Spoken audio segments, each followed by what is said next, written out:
Loud.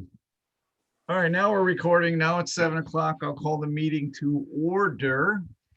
I believe we have Russ, we have Kevin, we have Bob, we have myself, and is Mike at the firehouse or? Mike is on the way home. He said he's got to go home today, so he'll log in real shortly. Okay, all right, well, we have a quorum so we can start. And it's gonna be a slow start if I don't find. All right, we'll start with correspondence. There's a big folder full. I have a communication from Marshall and Sterling. The New York State Insurance Department promulgated an amendment. Gotta better let some people in.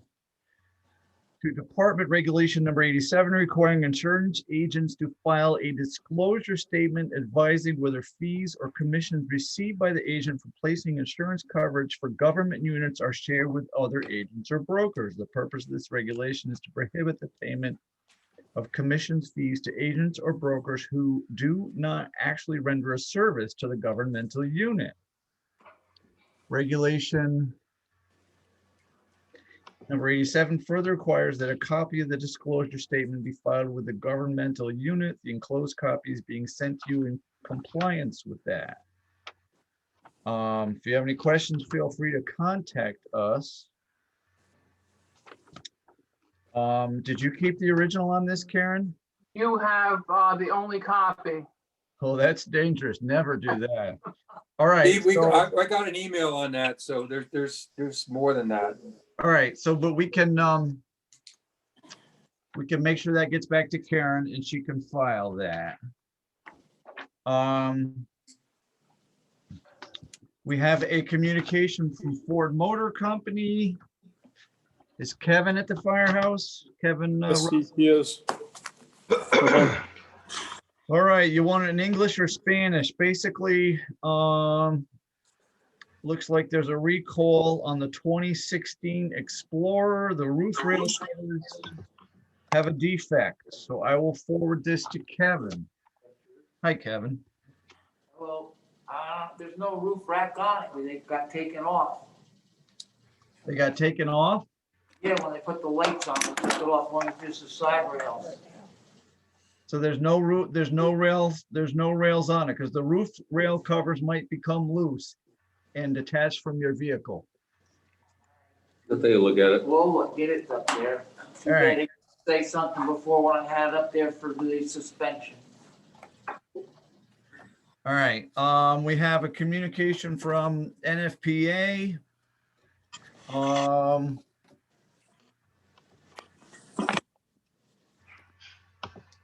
It looks like we can get some kind of app to put on people's tablets. And I will give that to Don.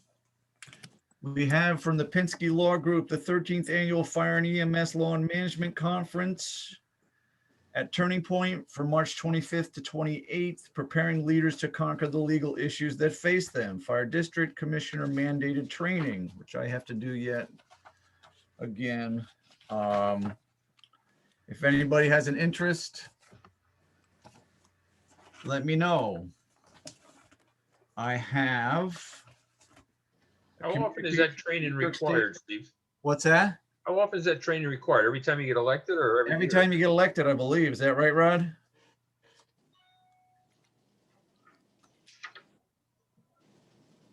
Yes, elected or appointed. You have 9 months to take it.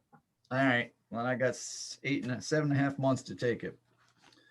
We got a New York State Association of Fire Chiefs gift certificate. Redeem the certificate as partial payment on registration for the annual conference or registration on educational program or individual membership dues. We are a member. Bob, I'm going to forward this to you so you can decide if that's something we need to do.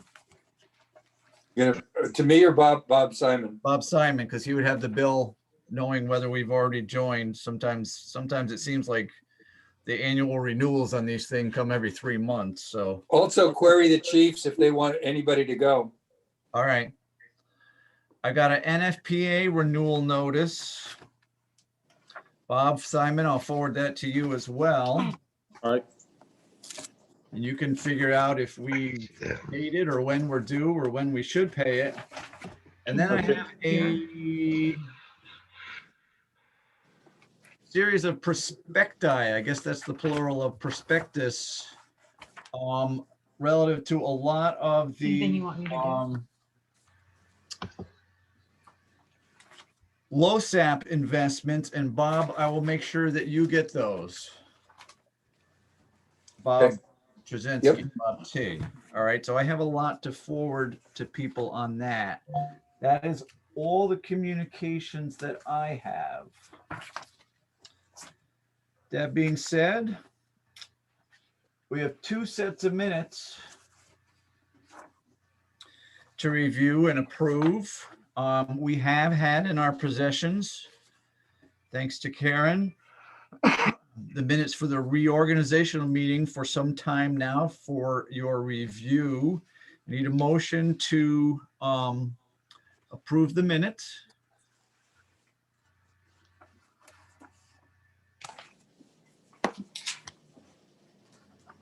Anybody will do. I need a motion to approve. Wake up, Russ. Anybody? Make a motion. I make a motion to approve minutes. This is All right, I need a regarding. second. I'll second. Any additions, corrections, discussion, or otherwise relative to the reorganizational meeting minutes?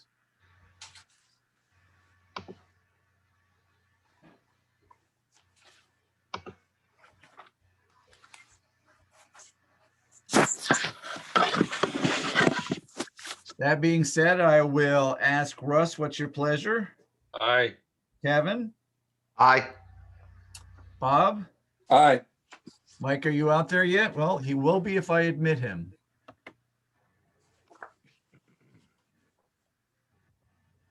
How long you been sitting there, Mike?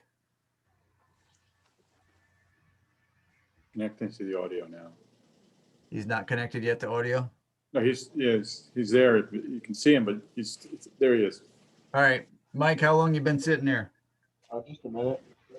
All right, we're reviewing, there's a motion on the floor and a second, and we started voting on approving the reorganizational meeting minutes. Do you have a vote on that? Yes, aye.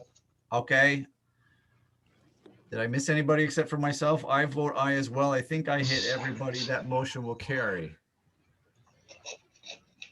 All right, the regular minutes of the January 13th meeting. I need a motion, please, to approve these minutes. I make a motion to approve the minutes. Thank you. I need a second. Second. Okay, any discussion, corrections, additions relative to the meeting minutes for the regular meeting?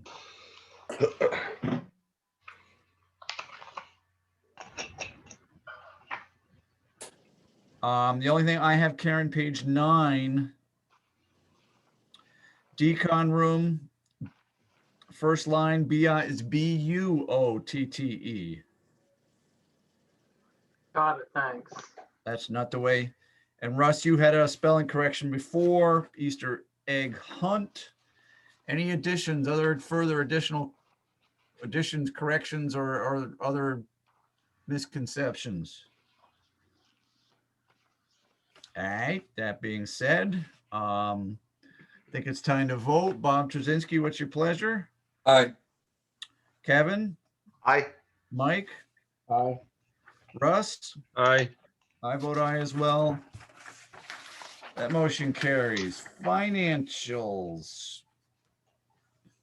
All right, we have all had opportunity to review the vouchers. And I would cover a motion to pay the bills per the abstract. Make the motion. Steve? Now, Bob, just- you had one addition to there? Yeah. I sent out an email to everybody. I just wanted to make sure. So that would be per the abstract with the addition of what line was that? That would be 30, vouchers 3205, the last one. I sent an email out to everyone. That's the EM SAR. That was the M, so that was the PM on the ambulance cot and so on. Yep. And what was the amount on that? 415. $415. Yep. All right, so I don't think I have a motion yet, do I, Karen? You have a motion? Yes, Mike made the motion. Thank you, Michael. I'm glad somebody's awake. But you need a Okay, I need second. a second. I need a second. Second. All right. Any discussions, questions relative to the motion to pay the bills per the abstract? I have one question for you, Bob Simon, Sure. and it's more an assignment than any contention with any of the vouchers. It seems that every month we are paying something to air gas. Right. And I'm just wondering if you would please figure out, I understand the cylinder leases, okay? Beyond that, I'm starting to get, it seems like every time we look at it, there's an air gas. Can you try to put something together to explain to me what all these bills are and whether we should be paying them? Because it's becoming, Yeah. So there's a total of the 4 big tanks, and there's a total of the 3 small tanks, the ones that sit in the back of the ambulance. And I was telling Susan what I'm gonna do is send one of the big tanks back and 2 of the small tanks. That should cut down on the cost a little bit. But I think what we did this time was we said, okay, well, we ran out of oxygen, so we'll keep a spare around. But that line of thinking costs us money, so we're going to yeah, but stop that. I mean, but it's a big bill every month. Yeah, I think Russ did the calculations one day, and we figured out that that's exactly what it is: the 4 tanks and 3 smaller tanks. So, but I'll tell you what, I'll do all the math. I'll lay it out. I'll send an email out to the commissioner so you can see what I'm talking about. I would appreciate it. Are there any other concerns, questions? Yeah, Steve, I actually asked Bob on the same question because we've talked about this in the last few months. Bob, what about looking into other providers? Lindy and Praxair are 2 other local gas suppliers. Okay, I can look into that. It just seems we're paying them a lot of money. Yeah, I mean, we're paying an average of what, $530 a month. $530 a month, that's gotta be off. I understand the cylinder leases, but how often are they due? The my stuff. I don't think so. The calculations we did, it did not include your stuff. Okay. Hey, Steve, just a word of caution, Lindy, I had that from my mother for oxygen, they are bad news. What about CryoWell? Don't they do gas and stuff? I'll make that part of my investigation, and I'll review. In Kingston, they have a place in Poughkeepsie too, and they do Okay. medical gases, all kinds of stuff like that. I'll go and check all those. I'll check it out and I'll send out an email. All right, thank you. Any other concerns on, or any questions on the motion to pay the bills per the abstract? You know, looking at the vouchers last night, I agreed to it, but then I went back and I think I looked at the previous months, and there was a vehicle that was supposed to be taken in to have the water pump checked. And I think that was mentioned last month. The vehicle was going to be taken in to have the water pump checked. And then I see a voucher last night. It said numerous things: replaced water pump, replaced all hoses. And I'm trying to figure out which one it was. That was the 87 Ford. That was the mini pumper. That was 3861. I'll give the voucher over to Kevin. He can explain it. 63. You know, I mean, if they were going to check the water pump, it just seemed like they did a whole bunch. And I think it said something like due to works. No, that was Don's vehicle to Northeast. Okay. There's 2 vehicle bills. One was $300 for Northeast Ford for, looks like a annual service maintenance kind of thing. And one was for juniors for $1,900 for, the 87 mini pumper, 63. 1263. What's that? Oh, he was just saying it was 1263. 1263. It's, The water, Okay, once they so I was- checked the water pump, the water pump was leaking, and that's why they had to change the belts and the hoses. Because it was leaking and it made them go bad. can you hear him? Yeah. Yeah, I can hear him. I never heard of that. I mean, I've had water pumps I've changed many times in my car and I never changed the hoses and belts. Well, it's Because been of it. leaking for a long time. And I All right. believe it had original hoses on it. Okay. And I was wondering why do we take up the Ford Explorer to Millerton to the Ford dealer? Does it have to go back there or can we just have it done at any? Warranty work needed. They had a recall on something, so I had to go back there. It's a warranty. Okay, just Recall. questions. On Yeah. that warranty, I saw that and it looked like they charged us for the warranty work on the invoice. Bob, Simon, can you look at that invoice? Yeah, I can. I didn't see anything about the warranty on there though. Well, it's a recall, not warranty. Oh, Yeah, Sorry, I saw that one item and it looked strongly like a recall or whatever. And they put a bill on that. they charged us for, the brake work and inspection. Doesn't say anything about warranty on that.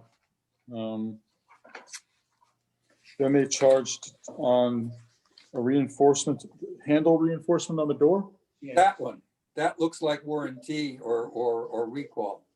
Well, what we can do is, The recall was on this inspection, the thing for the door, there's a bracket broke inside the door, we couldn't open the door. so it was broken. It was broke. And then the last thing is a kit, temperature sensor, looks like, TPMS. Yeah, sensor. the- Tire Tire shop. pressure tire. monitoring system. Okay. Steve, before we leave the trucks, Bob Simon is the only person that has records of what's done for the vehicle. There's no maintenance logbooks for the individual vehicles. That may not be the way we want to run going forward. What I can do is I can, anytime we get any maintenance records, I can give a copy to Kevin for his records. That But would it be a needs good to be idea. in a book for each machine so that if Kevin or Don isn't available at any one time and we need to know something, Yeah. it should be on the fingertips. Well, I mean, I can just basically put it in a folder and say 3861 and that would then if someone's asking for something, we would just print out the folder and send it. But is that gonna work for you? Kevin said, fine. Yeah, just know that right now you're it for the maintenance logs. Oh, okay. Yeah, there's not any other receipts, certainly.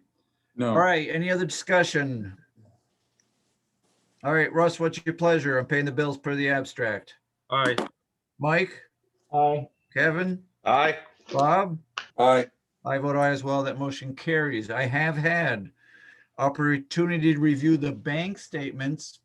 I do find them to be to match the financial reports with the exception of the checking.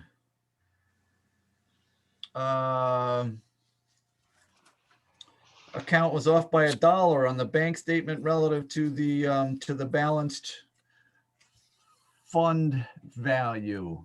I don't know, Bob Simon, if you noticed that or not. Yeah, we did notice that. We corrected it. So is it 4788 or 4787, the correct balance? It's minus $1. All right, so the incorrect value was on the balance sheet statement. Okay, I'll talk to, because what, Jim, when Noreen and I went through, we saw that $1 was added to one of the checks when we put it in there. So we'll have to figure out a way to fix that then and reconcile. Is that right? Yeah. All right. All right, so Call me, then I would call move me that, tomorrow. All right. I would move that we accept the financial statements with the understanding that the balance sheet entry for the Millbrook checking will be corrected by $1. Correct. All right, and I need a second. I get it. Any discussion? All righty, Bob, what's your pleasure? Aye. Kevin, Aye. Russ, Aye, who am I missing? Mike. Mike, Aye. Mike, I'm sorry. That's all right. I'm trying to admit people, I can't multitask. I'm a guy. Mike, what's your pleasure? Aye. And I vote aye as well. That motion carries. All right, AUD. Tell us, Bob Simon or Jim Pasick, or Bob Simon, I think. What's going on with the AUD? Jim, we're gonna start the AD right this month? Yeah, we'll start it in a couple of days. I want to do the consolidation, and I think, Steve, you would ask me a question about it that I'll get to, but we'll do the consolidation that we need to do the AUD, and then we'll have it for the board to approve at the March meeting. All right, so we're gonna need an extension then, because it's I'll officially put due it- by the 28th. We'll put it on extension. That way you can review it at your March meeting. All right, and that was the plan, to review that at the March meeting. Right. You're gonna All get right. it to us a couple of days beforehand. That is correct. Okay, and then, yeah, what was that little bit that I asked you to explain, if you'd be so kind at this point in time? Okay. The state has changed over the years what's part of the general fund. And this is the latest in that change. For example, you have a repair reserve, you have the equipment purchase fund and the capital improvement fund. They are really part of the general fund. They're subsections of the general fund. And what they've done now is taking the LoSAP assets and liabilities and included those in the general fund. So when I sent out the balance sheet to you the other day with the cash accounts on there, what's going to end up happening is that the LoSAP column will move over next to the capital improvement fund and will then be part of the total for the general fund. It's just, at this point in time, it's just cosmetic. Why does it make a difference? I mean, why would the state even take the time to? They're getting more and more, they're trying to make the small state entities report the same way that the big cities do. And this is part of that. Program that they're doing. They're blaming it on the accounting principles, but the gist of it is they want everything put together. And I really believe that they. This is an aside. I really believe that they're getting ready to figure out a way so that they can take over the investment of the LoSAP assets. Really?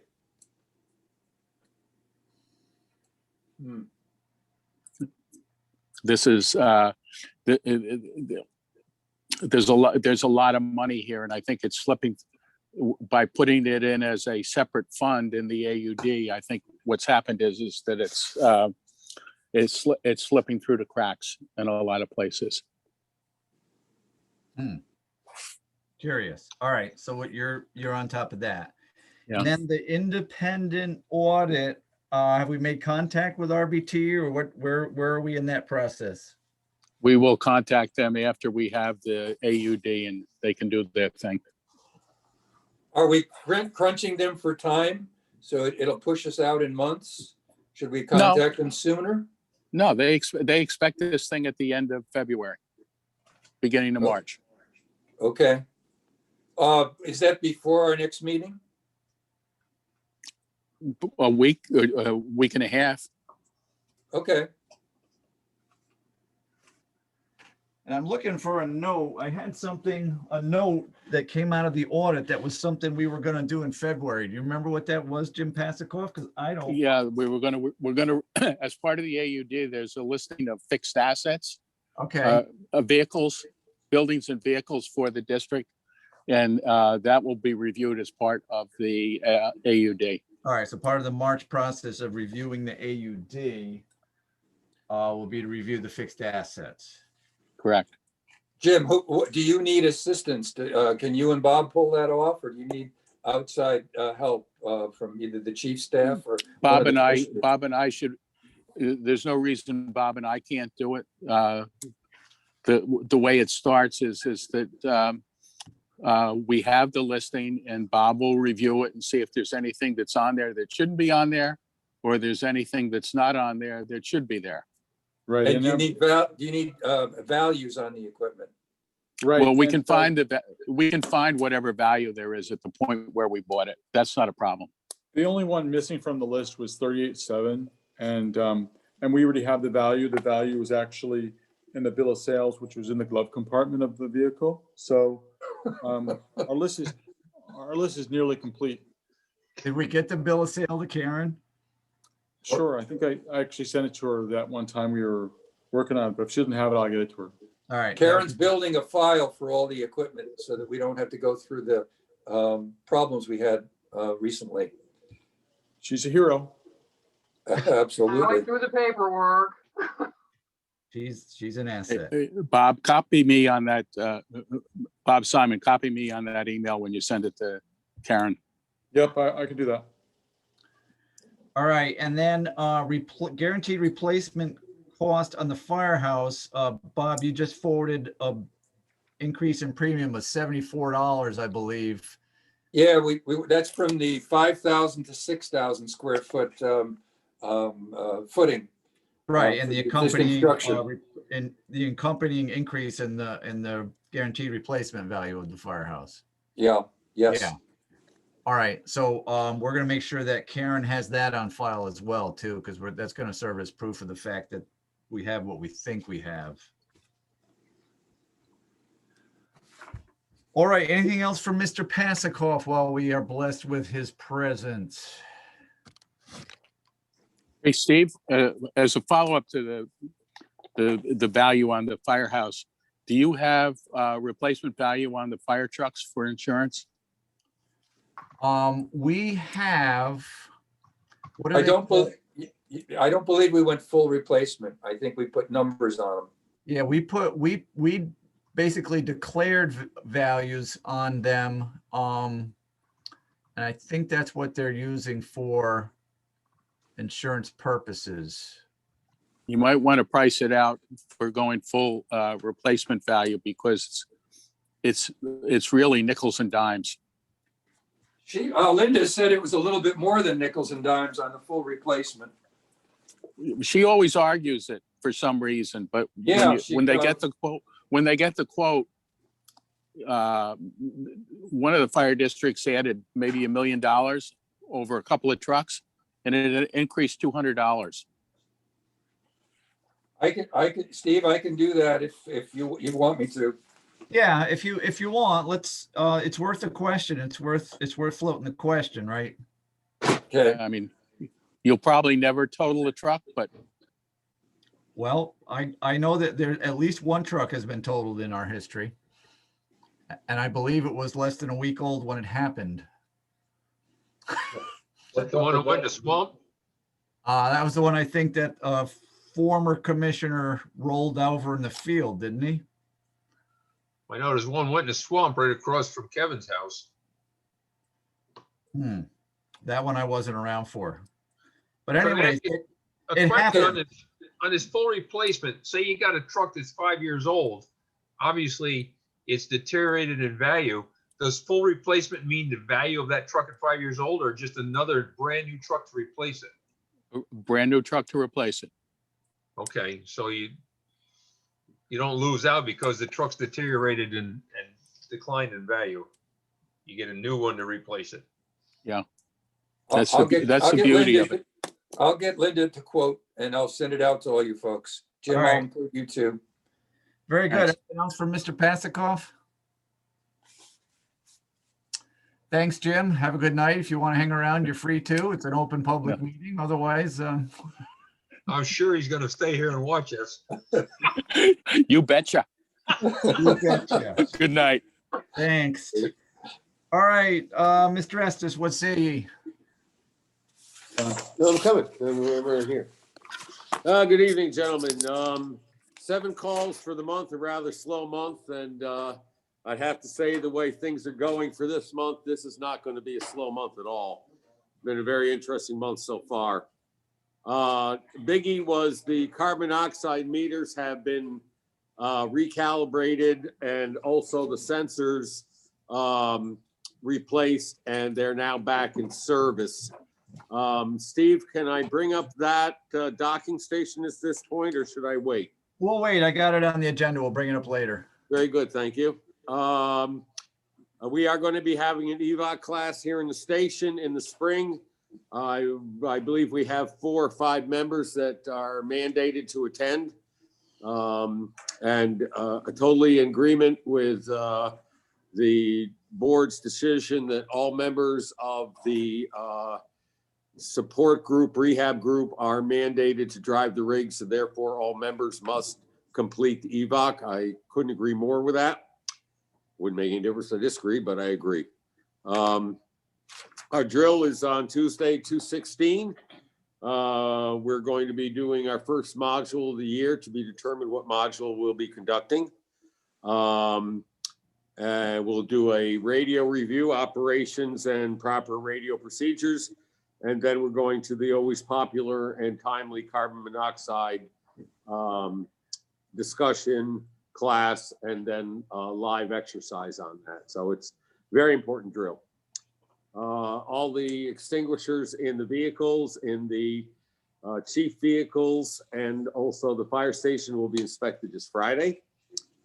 Been encouraging members to certify on the ambulance 3871, and many are coming forward and working with me and getting certified and trained on that. So with fire or other members certified to drive the ambulance, it certainly frees us up, so our EMTs are never required to drive the ambulance. Very important. Kevin, you're going to talk about the hose. Looking at the sale of 3868, I don't know where we are, how we're going to proceed with that. Want to get the best price. We haven't necessarily decided to sell it. I do have somewhere on my agenda a vehicle strategy, which is a continuation of the January meeting. So Okay. Now, I heard mention therein of the Easter egg hunt. We are not going to have an Easter egg hunt, obviously, for health concerns. So the massive mess of kids running around, drooling on each other probably wouldn't be the best thing to do. So what we'd like to do is similar to what we've done for Christmas, is a quote unquote Easter parade. Instead of Santa Claus, would have the Easter bunny. For that, naturally, I need district permission. Date is the Saturday before Easter Sunday. is that the same date, April 3rd? If Easter Sunday is the 4th, yes. I have no idea. Does anybody know when Easter is? I'm looking at the It's calendar. going to Lord of Rose. Yeah, I know what it is. I don't know when it is. It's the 4th. Or All right, so that would be on April 3rd. So I would move that we authorize the department to, in lieu of an Easter egg hunt, use district vehicles for a Easter parade kind of event. And I seek a second for discussion. Second. All right, any discussion? The only thing I'll see is it says expenses. Obviously, there wouldn't be the expenses involved in it, and still no profit. So, and No profit. The company purchases the handout things like they do for Christmas. So it's a good PR thing. Excellent PR. So That's what, of course, we're working on now, and that's all it is. Good PR. All right, any other discussion? All right, Russ, what's your pleasure? Aye. Kevin, Aye. Mike, Aye. Bob? Aye. I vote aye as well. That motion carries. What else you got, Donald? I have Kevin Russell. All right, Kevin, what say ye? Oh, I'm sorry, Kevin. Uh-oh. Driver training has Yeah. been going. We're doing pretty good on that. We're not Well, doing that's good. pumps till spring when it warms up. So we're just getting the driving part done. Hose test is gonna be coming up late spring, early summer. And we would like to know when we can order our new hose that we put in the budget. So that can be here, so they can rack it on the truck instead of us. Now, was that the quote that I had from Fails? Oh, no, what was the quote I had from Failsafe? That was for the test, right? Yeah, the test. And you buy the hose from MES. Do you know how much that's gonna be? Yes, we do. Yes, we do. We put it in the budget. It's in the budget. It came out $1,000 less than we budgeted for. Yeah, the hose is $4,799.35, which is approximately $1,200 less than what we budgeted for. And that's at state bid? Question mark. Question mark.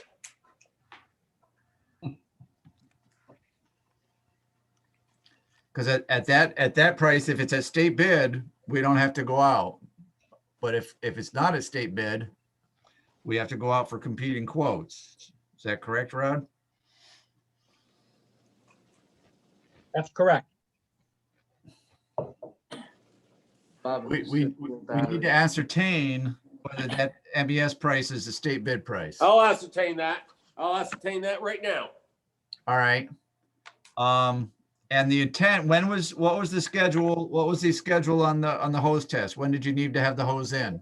we haven't scheduled it yet, but we were trying to get the new hose here before I scheduled to hose it here.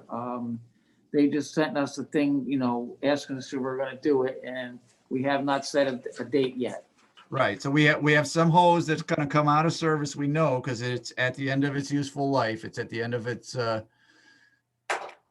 the idea is when we get that hose off, that we can just rack new hose instead of making a second project out of it. Correct. All right, well, we need to know if that's at state bid. So what else you got? And we'll wait for an answer from Don. We put in the budget for pagers. I just need to know when I can order those pagers. I think we have no money until we get the check, so we Right, might well- wait a month. Okay, well, I'll wait a month and we'll check later on. Okay, Car one was taken up to Northeast, as you know, for the suspension recall. And while it was up there, we did the oil change and fixed that door. The only other thing I have is electrical for the men's bathroom. And there's a light in the meeting room that we've changed the bulbs and now it's doing the same thing again. all right. I have not yet called an electrician. I don't know if anybody has an electrician that you'd like to recommend. Because I don't think I've ever used one. We had the electrician, I don't know whether it was Hitchcock or not, for, to do the GFIs in the, when we did that mold mitigation, to put Are those we happy wirings with back in. Hitchcock? To do Kevin? that work, yeah. All Kevin, right. what about Well, you? Are you happy What with we it? got? We got three. I thought we had three fluorescent fixtures, Kevin. Is that right? Well, there was one in the community room, but that one seemed to straighten itself out. Well, if we get an electrician in, how about we just put them all over to LED, whatever you got, instead of bringing them in multiple times? Your call. That would probably get a little pricey. We went to all LED at work. It was significant amount of money. Well, if you start adding up across the number of fixtures, I think we'd have to go through a bid process on that. Okay. Well, we put the LED light in the EMS room. And that wasn't that expensive. All right, well, I mean, we can certainly question him while he's in. I will call Hitchcock. I got one other guy that I use that Richard uses, Steve. He was pretty good at my house. I think did he come over and do stuff at your garage? No, I don't have electricity as part of the quote. That's a separate endeavor. All right, okay, But if you want to text me that information, that'd be fine too. okay. All right. Anything else for Kevin? Any questions for Kevin and for Don? Yeah, I got Kevin. Kevin, how do you get the a 12-volt bus up so that I can turn the generator on in the hot dog wagon? Say that again. How do you get the 12-volt bus online so you can I turn the can show you how generator to do on? that, Bob. I can show you how to do that. Sometime you and I will get together and I'll show you how to do that. You know how to do it? Yep. Okay. Never mind, Kev. Okay, any other questions for Kevin or Don? All right, EMS, anybody there for EMS? Yes. Hold on. Oh, there's Susan. Yeah, Susan, there's Susan. That's my, That's good. Okay, let's see, so, yeah, we had a busy last month. And fortunately, it's been slower this month. I'll take that. So we had 14 calls last month, and let's see, what else?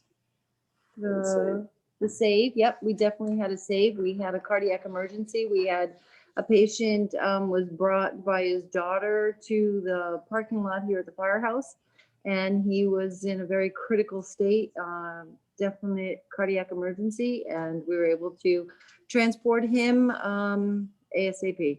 There were no commercial units available, so there were no paramedics. He actually had what they call a widowmaker. Okay, so, but we were able to get him there alive. Right, Don? Hey, we did. That's right. Yes, we did. So we're still reveling in that a bit. What else?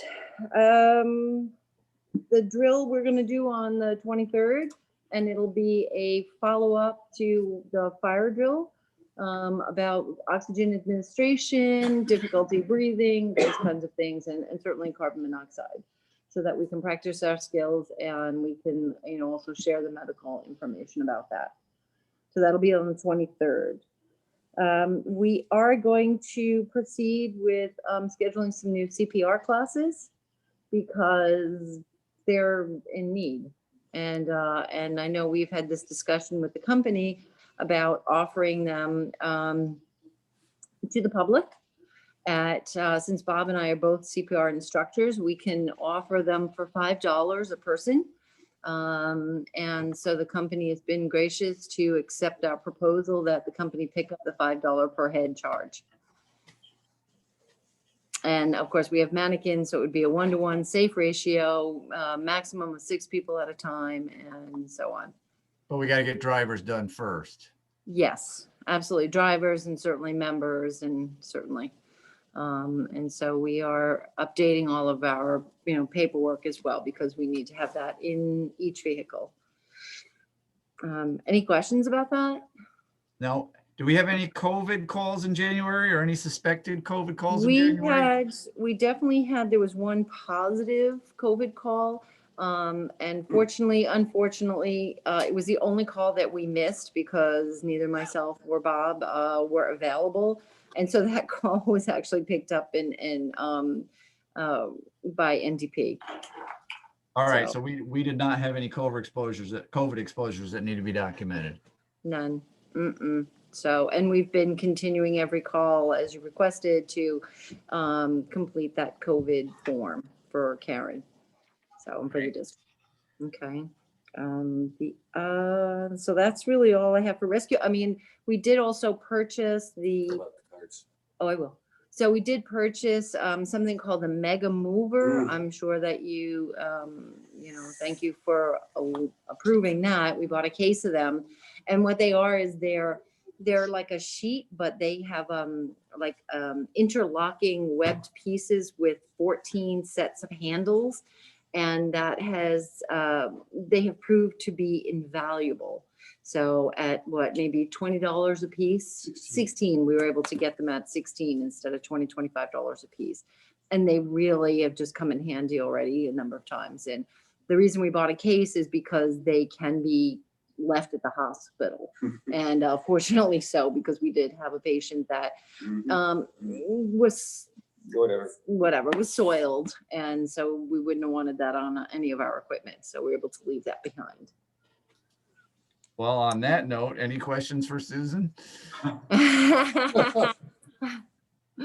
So I have one other thing, just to follow up. So I'm hoping that everyone has received in the district, received the mailer that we put out, and we did, we wound up putting 810 we mailed out.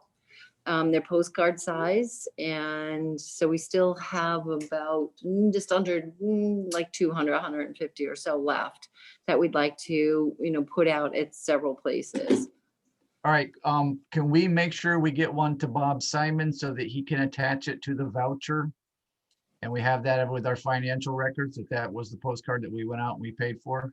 Yeah, I made a copy of it, so I'll actually attach it to the voucher. Yeah, just Oh, make also- sure that's attached to the voucher. I also want to put it on the website, if that's okay. Yeah, he's Yeah, got that's it prepared. So the front and back side is one sheet to put on the website. Yep, that's good. So All right, I know any Rod questions did for not, pardon? Any other questions for Susan? So my question, my follow-up question was that if there's anyone else that you would like them mailed to? I know Rod did not receive one. We could certainly mail one to you. And I know you had mentioned sending one to the 911 center.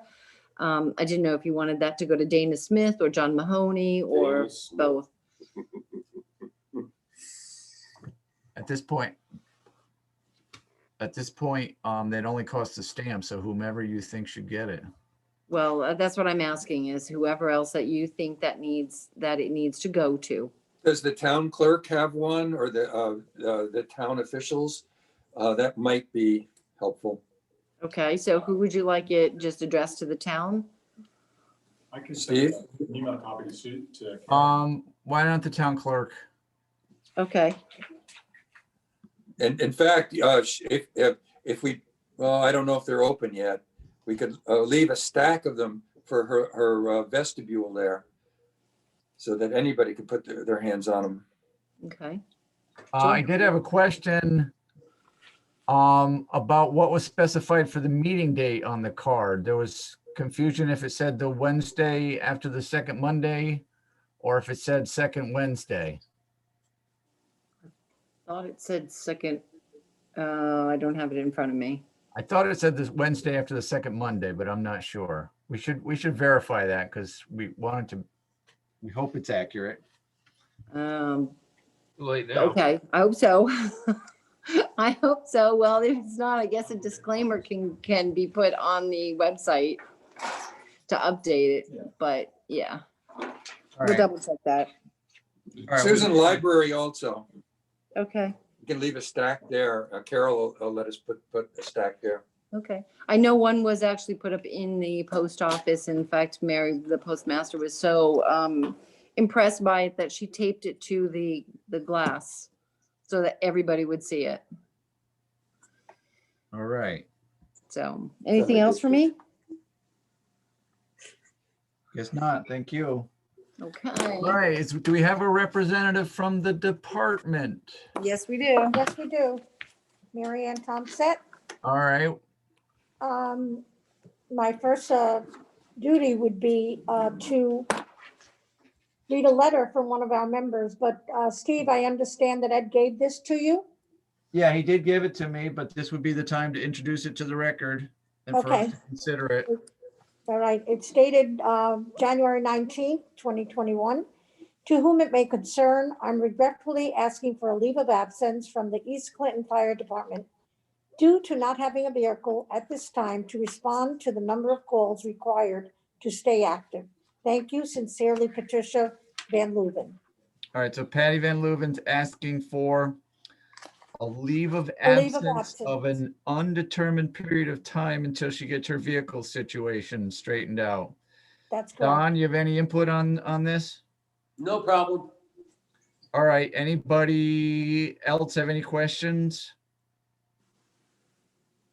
Well, Do I we got need- my only question is if a person's a leave of absence and then wants to come back and they haven't had the ability to make training sessions or something, how do we handle it then? Don, see you want to Rod- address that? I see Rod has his hand up.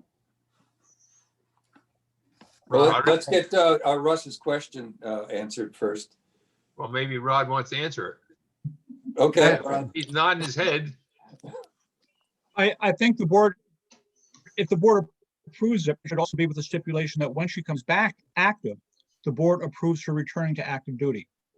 So that any training that she has missed or not made, she can make up. Now, if she's on a leave of absence and she happens to be at the firehouse for whatever reason, or at the store, she cannot respond. Donnie is agreeing to that. She's on a leave of absence, so she cannot be responding at this period of time, Correct. even if she's at the firehouse. So she's temporarily removed from the active member roster. Right. Yes, that's how I'm Yeah, understanding. not removed, Steve, but just indicated as inactive. Okay. All right, so as And- long as we all have that understanding, A, she may not respond, and B, her becoming active has to come through the board, and we can decide at that time what it takes for her to attain that status. I would move that we accept this leave of absence. I need a second. Second. Any One more further point. discussion? One more point. She doesn't get a pass on any LoSAP points for 2021. She still has to make 50 points if she's going to qualify for the 2021 LoSAP. Absolutely. Just so that's clear. Yep. All right, any other discussion? Is there any timeline that is typically put on something like this for review? Don? 3 months generally. 3 months generally, he said. All right, any other questions or discussion? Kevin, what's your pleasure? Aye. Russ? Aye. Mike? Aye. Bob? Aye. I vote aye as well. That motion carries. And do you have any applications, Mary Ann? I have one, but I don't have it with me. I can tell you that it is for a junior member. And his name is Zacharias Shapiro, and he will be joining Rescue. Okay, I mean, technically, we don't have junior members, and technically, we do not consider an application until it is presented at the meeting and given to Karen. So that needs to come back in the March meeting before. Karen got a copy. I left it. He does have a copy. I have a copy of the application. All right, so then we can begin the process, right? So you're gonna submit that for the background checks. Is that Yeah. correct? Yes, I have the forms, yep. Okay, I want it to be read at the minutes that you have the form, the application in your grubby mitts, so that there's no finger pointing, right? So you It is have in it, here. you're beginning the process, and then we need to consider it at the March meeting, Shapiro membership. Steve, if we don't have junior members, we need to talk about that. Why would he want to come in as a junior member if we don't have junior members? What other criteria does he have to meet? Well, he would come in as a probationary member and as a rescue squad person if he wanted to commence his EMT class before his 18th birthday. He could do so long as he was able to take the test by the 18th birthday. 17th birthday.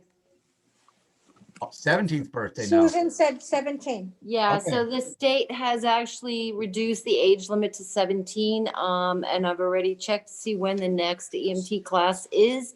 And there's not one currently scheduled. They're talking, NDP is talking about maybe one in the summer, or the earliest one would be in the fall. Right, so he could commence Yeah, it and you get any before his charges for birthday. He that? just has to be set, he has to be 17 by the time he takes the test. Correct. Okay. That's correct. So, and if he's a member of a fire department, then he doesn't have to take the test out of his pocket.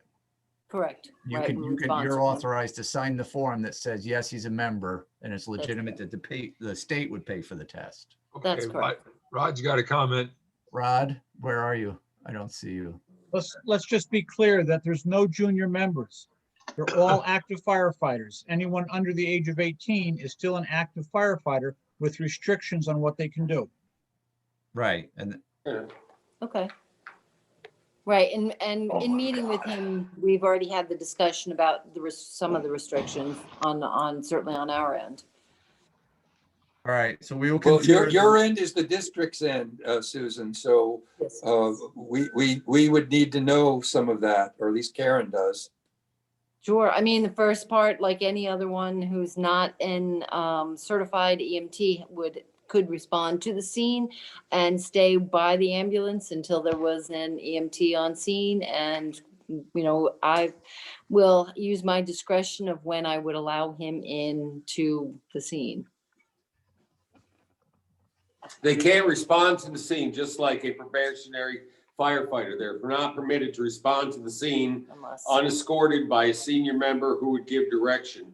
They are not, just in the same case as firefighters, they are not going to go into any area that could be potentially over their training levels or their potential emotional levels. thank you. They are not allowed in the firehouse alone. So just so we get the verbiage right, if we don't have junior members, we don't have senior members. I'm pretty old. So the verbiage is that a restricted member would not be able to go into the scene by himself. He would be able to go in only under the accompaniment or the permission of an unrestricted member. Right, though. Okay. All right. So we will submit that, Karen, and we will consider him in the March meeting. All Got right. it. Anything else, Marianne, from the department? I do. I have an update on the 501c3. The application was first sent in March of 2019. It was in for many, many months. It was in review.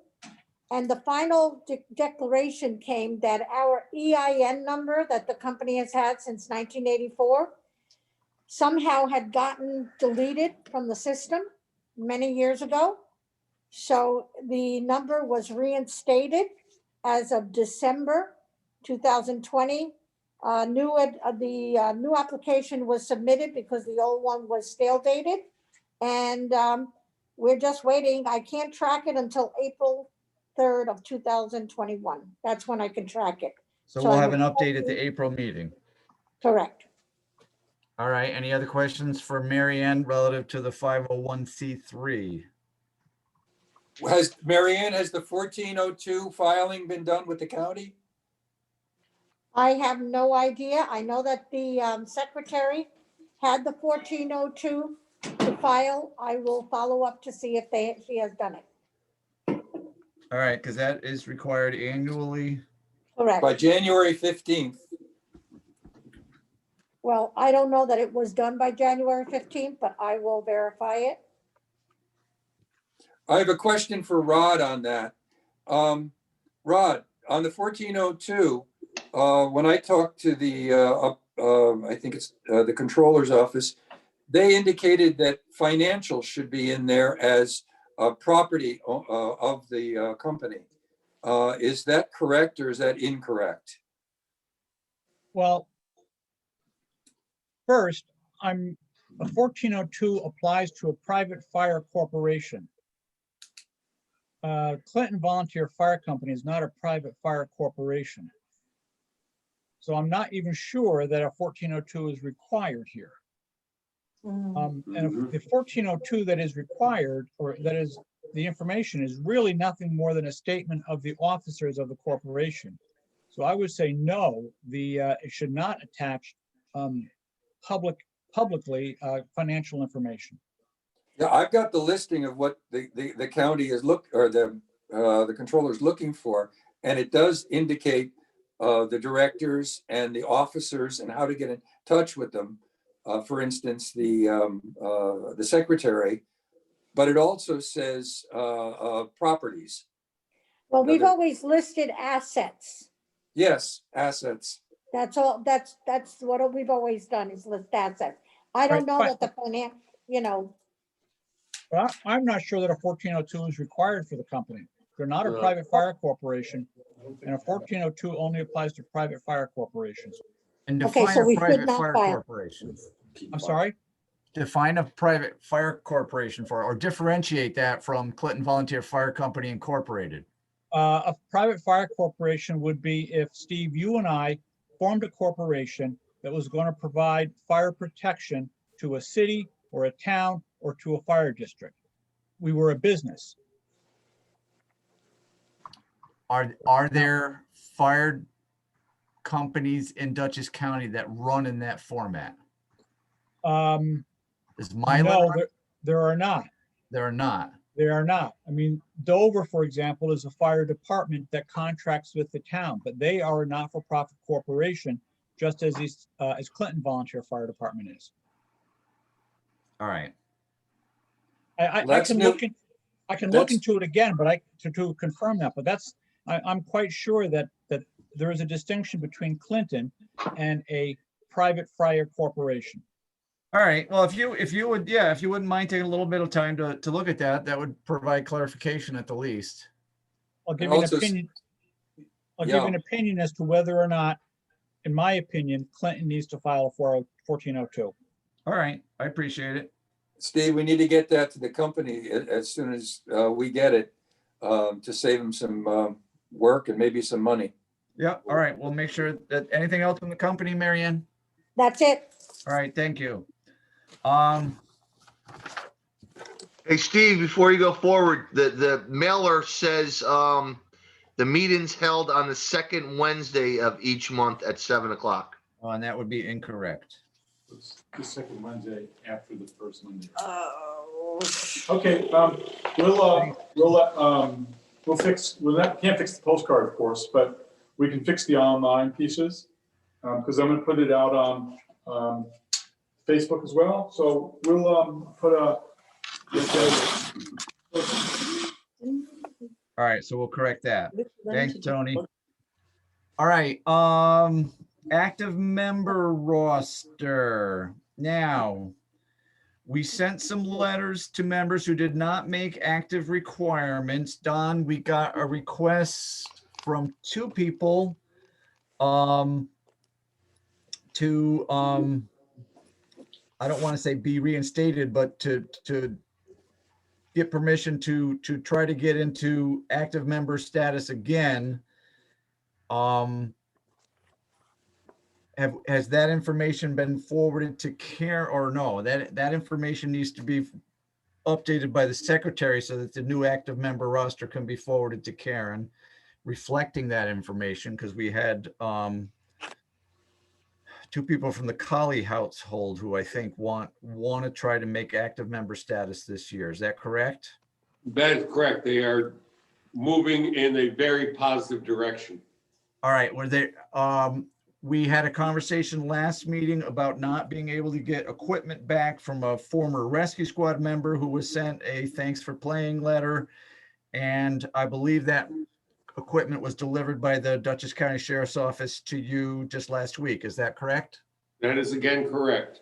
All right, so that equipment has been retrieved. Any other updates relative to the active member roster?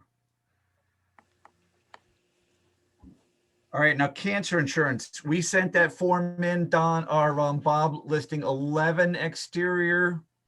Correct. 11 interior, I correct myself, interior firefighters who are eligible for cancer insurance. We had a brief discussion last meeting about considering any exterior or other members, and it is my read was there was a consensus that was no desire for anybody to move forward at this time on that basis. Is that correct? Anybody? That's what I understand. I would agree with that, but I printed off something from the Association of Fire Districts of the state of New York, which deals with this. And I found it's interesting that you can give it to somebody that's exterior, but only if that exterior fire person did serve at least 5 years as an interior before that. So you couldn't give it to any exterior person unless they had already served 5 years as interior. Russ, the law, and Rod, correct me if I'm wrong on this. The law states a person that has achieved 5 years of fit test, no cancer, and actively has participated as an interior is mandated. If that person becomes an exterior, but still an active member of the fire company, it's mandated to maintain the cancer insurance. And then if that person, the exterior driver, whatever, that was an interior and an active member leaves the district for 5 years after that point, it's also mandated to maintain the cancer insurance. What the company or what the district can do is we can opt to anybody that qualifies with fit tests and no apparent cancer, we could purchase insurance for them. What I'm saying is I printed this off, and the person can only, I'm saying exterior firefighters, not somebody that's interior. You can only give it to an exterior firefighter if they had served as an interior for at least 5 years, maybe 5 years before this, but you can't just give it. We mentioned giving it to exteriors too, and it cannot be given to an exterior firefighter unless that person has served at least 5 years as an interior firefighter. And this, like I said, I printed this off. I think this was something that come from the county. And then I don't, from what I know, I don't agree with that. We can do anybody. We could go with the EMTs, the pump operators, the drivers, the support people, if they never were an interior, as long as they don't have evidence of cancer and they're active members in the district. Rod, what's your insight on this? My interpretation is much with Bob Serwinski's, is that as long as there's a record of 5 years of no service, of no cancer, they can be insured. Interior or exterior or not? Interior or exterior. But we have an obligation, and I think we have a couple, 3 people on as part of that 11 who were interior, have no evidence of cancer, and now are serving as exterior, but we're picking up the cancer insurance on them. You have to pick up the cancer insurance, I believe, only for 5 years, though. At this point, after the 5 years, it becomes elective because then they're exterior and they have not been an interior for the previous 5 years. All right. But well, this is an interesting article that I printed off. I wish I'd kept the link, but like I say, it's from the Association of Fire Districts of the state of New York, and they talk about this, and they also talk about somebody that's been interior and you got them on it. If they were interior, they have to have that insurance on them as long as they're a member. If they qualify for 5 years as interior and you have on the insurance, they have it as long as they're a member and for 5 years after they cease being a member. That is correct. That's how I understood it. But I was just bringing up that you can't just give it to somebody who's an exterior fire member unless they have qualified by having at least 5 years as an interior firefighter. I challenge that. I don't think that's correct. I didn't make this up. This is from the Association of Fire Districts. Yeah, but maybe Russ, you could forward that document to Mr. Tazinski and Mr. McLeod, and they could review it. Well, we decided we weren't going to give it to people that are exterior. So okay. I mean, it's kind of a moot point. All right. So we won't dwell on our moot point. We'll move on. But there is one other thing. Rod said something that's new to me, that if a person becomes an exterior for 5 years, then it's optional. We may have some people in that mode. And there's been some commentary around that. It's Russ is correct, that that's not exactly how the statute reads it, but it's because nobody in the legislature thought about an interior firefighter stopping being an interior firefighter and only being exterior. Brilliant, brilliant. Well, we're talking about our state legislature here, so Right. why would we expect anything more? That never crossed their minds that someone would be an interior and then drop back and be an exterior after, so that's where that commentary thinking has come from. All right. Okay, we'll work on behind the scenes, Steve. All right. Now, Don, did you get an answer on the hose quote, if that was state bid? Not yet. All right, so we're gonna move on. You want to talk about that gas station, gas meter calibration station?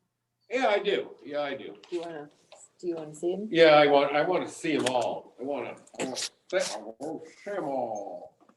Okay, in my second point of comment on the chief reports was that we had a problem with our carbon monoxide detectors, which are extremely valuable piece of equipment. Especially this time of year. Especially this time of year. We were having difficulty with the readers, and I had the sales rep, Dan, MES Dan, the same guy just asked about the hose. Very good. And he'd come out and zero back the readers, and we got them back in shape. We thought everything was well. And about 2 weeks ago, we had a carbon monoxide activation. Millbrook went third. And when they went to go fourth, they dispatched East Clinton, who got right off the floor. And thanks, Don.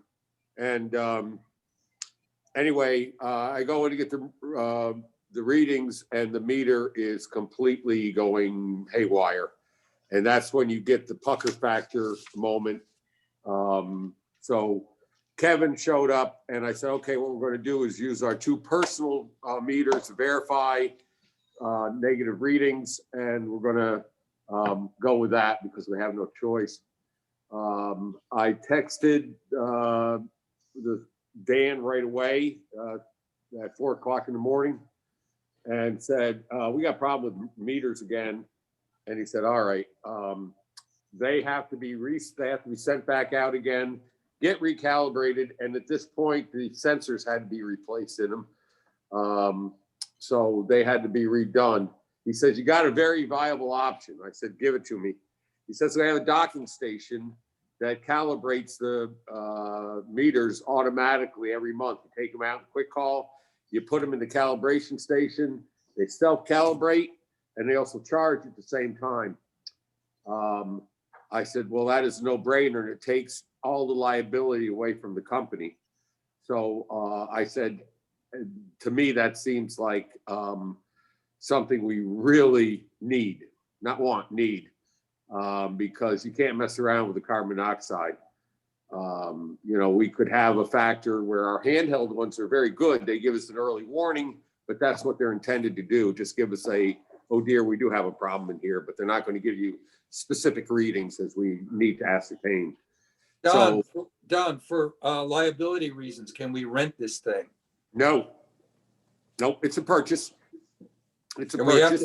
We have to send this thing out periodically to get it, the calibrator calibrated. Nope. One-time thing. It's got the automatics in there. Is the 2066 a state bid price?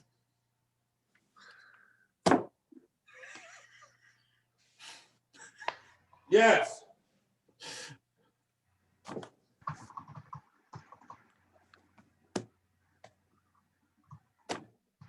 Well, I mean, that's something we need to know, or else we got to go through a bid process. I think by our purchasing policy, state bid is the freebie.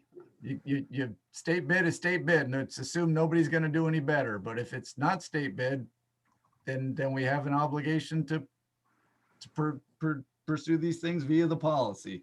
What's the dollar amount? 2066.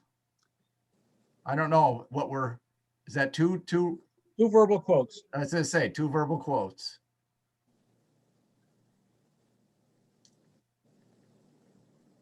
All right, I just texted him again. And let me hear this from the board, though. Is this something that when we get state bid or, yeah, this is a state bid or whatever, we can go forward with this? Because the liability on your chief is extreme on this and he's not willing to accept it.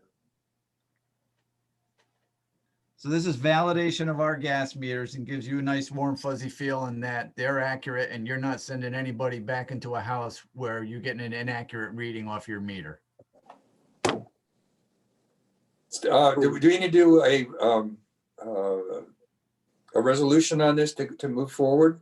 Not So we till we discuss know it? if it's state bid. Okay. If it's not state So- bid, then we gotta get. But if I find out it is state bid, that I agree with Bob there. Whoops. That if we find out that is state bid, can we move forward?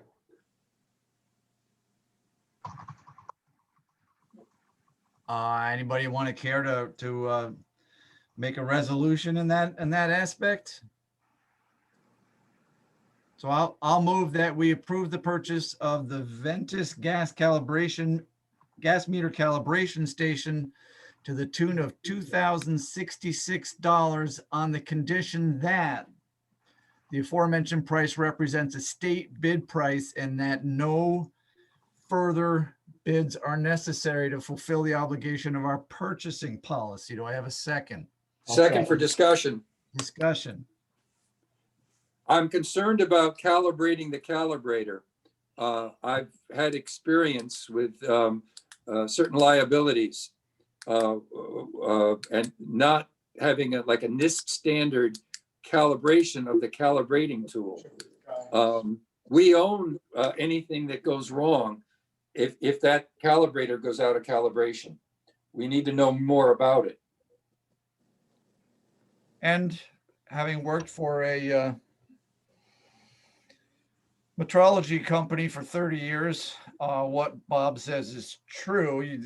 We were always looking for NIST traceability, right? So we had tools in-house that we used to certify the tools that we used in-house, but those in-house tools needed to go out for calibration as well. What So you're saying is we need a calibrator for the calibrator.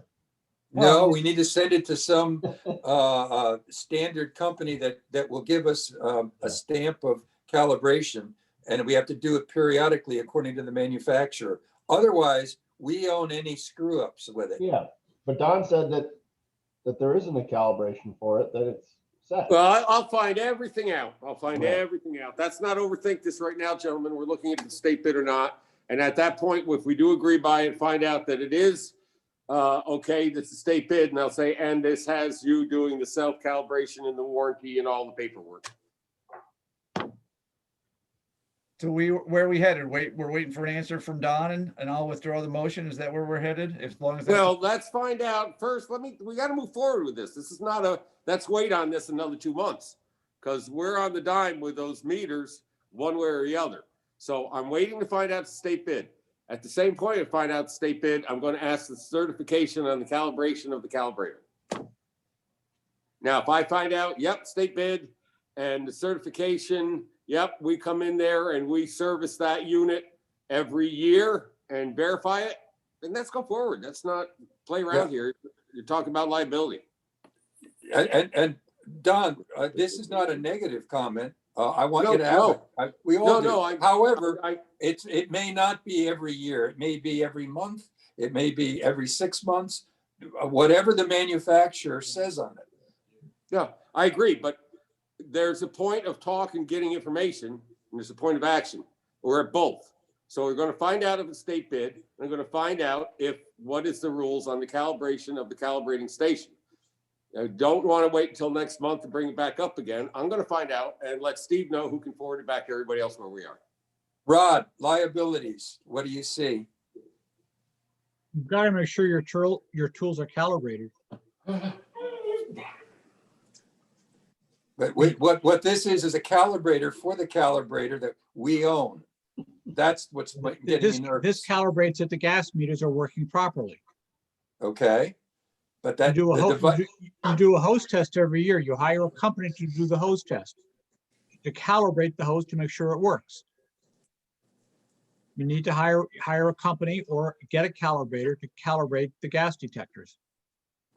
So the station will need PM and calibration on an unknown frequency, and we need to figure out what that is. All right, so how do you want us to proceed, boys? Motion on the floor.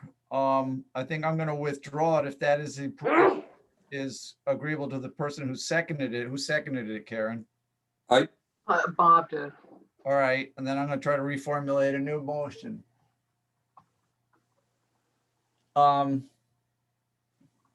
So they move that we approve the purchase, or I move that we approve $2,066 for the purchase of the Ventus MXS gas meter calibration station, with the understanding that, or with the condition that, the condition that the $2,066 represents state bid price, and the condition that I'm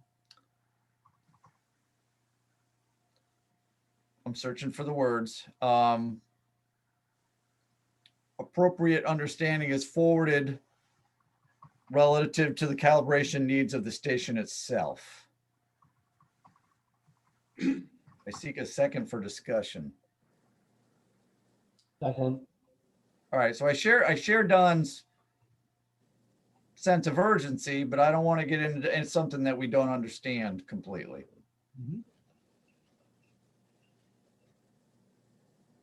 How do you want to work this through?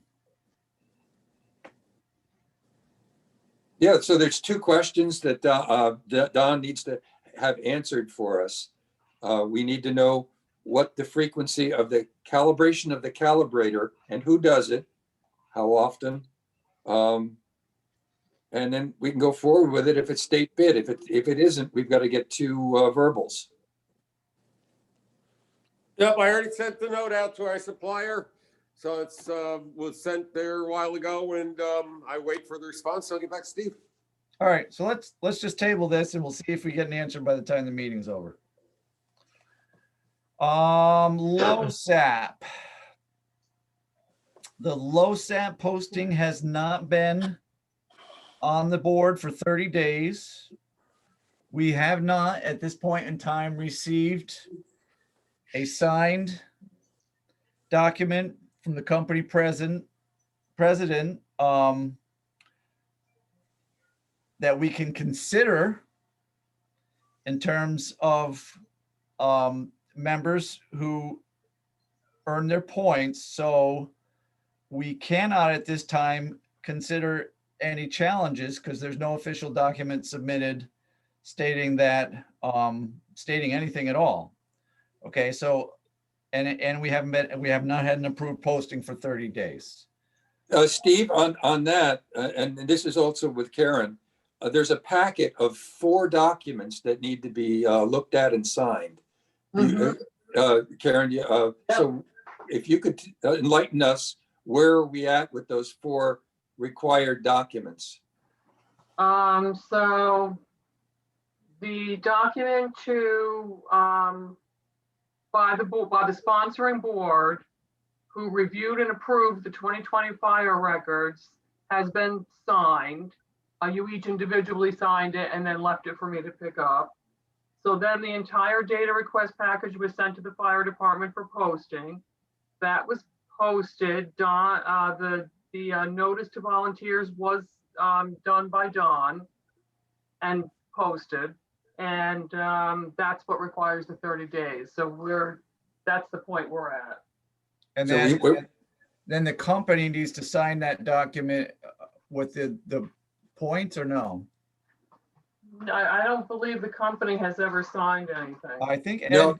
Ed has signed it. Yeah, that's the one item that is required to get to the board, and that's already been done.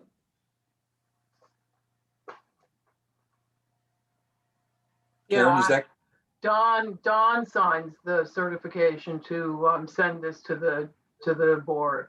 Okay, so Don signed that. Right. Okay, but the posting has not been up for 30 days. No. All right, so we can't consider any challenges at this point in time. Now, so we can consider them in March. I know there's one pending. In conjunction with this topic, I'm gonna make a motion that tightens the weekly or the quick call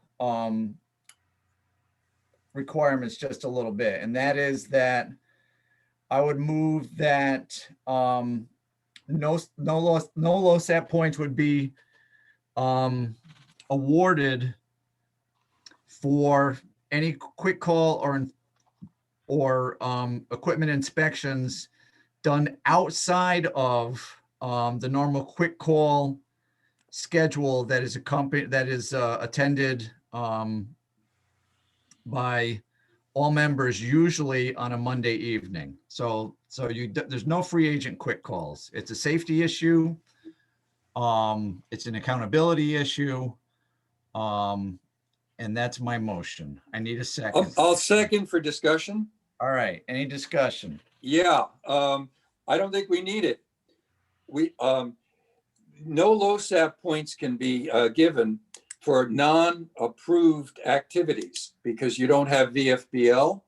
And if there's no VFBL, there's no LoSAP. We already have a situation where somebody can't just show up at the firehouse and do great and wonderful things without approval by the board. So I don't think your motion is required. We're already there. I don't think it's required, but I think there's been a certain inference that, well, if you can't make it Monday night, come down some other time and fill out the, and do it. And I think we need to make an official proclamation that we're going to move away from that. And it's safety reasons and it's for accountability reasons. You could do that, Steve, but already the board does not approve that. It's not an approved activity. All right, I want to make it emphatically clear that that is the board's policy. Okay, but that doesn't take away from the past of no VFBL for somebody to show up in the morning and clean the toilet or clean out a truck without the board approving that type of activity. Okay. Steve, Don can I wants weigh to in, talk. please? Steve, please. It's not the board, it's the chief. If I agree with Steve's motion, I'm not going to disagree whatsoever. However, the board does not need to approve of what I call a work detail. The board does not need to approve if I have extra duties that need to be performed around the station that the chief approves of, not the board. So therefore, I agree with Steve. But it's not the board, it's approving the conditions of the detail, just like Steve participated in one the other day. Called the work detail because I had a structure fire, we had to Ross hose. I didn't ask for the board's approval for that special detail. So it's on me, not on the board. Rod, can we hear from you on this? You're right. Both of you are right to a certain extent. The chief can schedule things that the board has not approved, but that does not mean that that event qualifies for a LoSAP point. So in the example of the chief scheduling a work detail to clean hose after a fire, that's right. That's not qualified for a LoSAP point. That's what he's saying. But the board has to approve the activities that qualify for LoSAP points. And they have, already did approve for firematic work details, correct, Steve? Yeah, that would be my understanding, that there would be an approval for firematic work detail.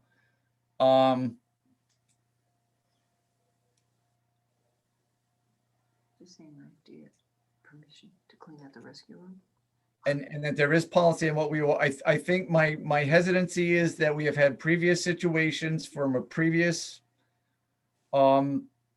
chief officer staff where signatures were given, and I'm stretching it just a little bit, you know, if somebody showed up and swept out the bays, right? Without previous, without the chief's knowledge that person would put his name or her name on a sheet and submit it for a LoSAP point. And I think whether we pass a motion or not, okay, the message that I want to get across is that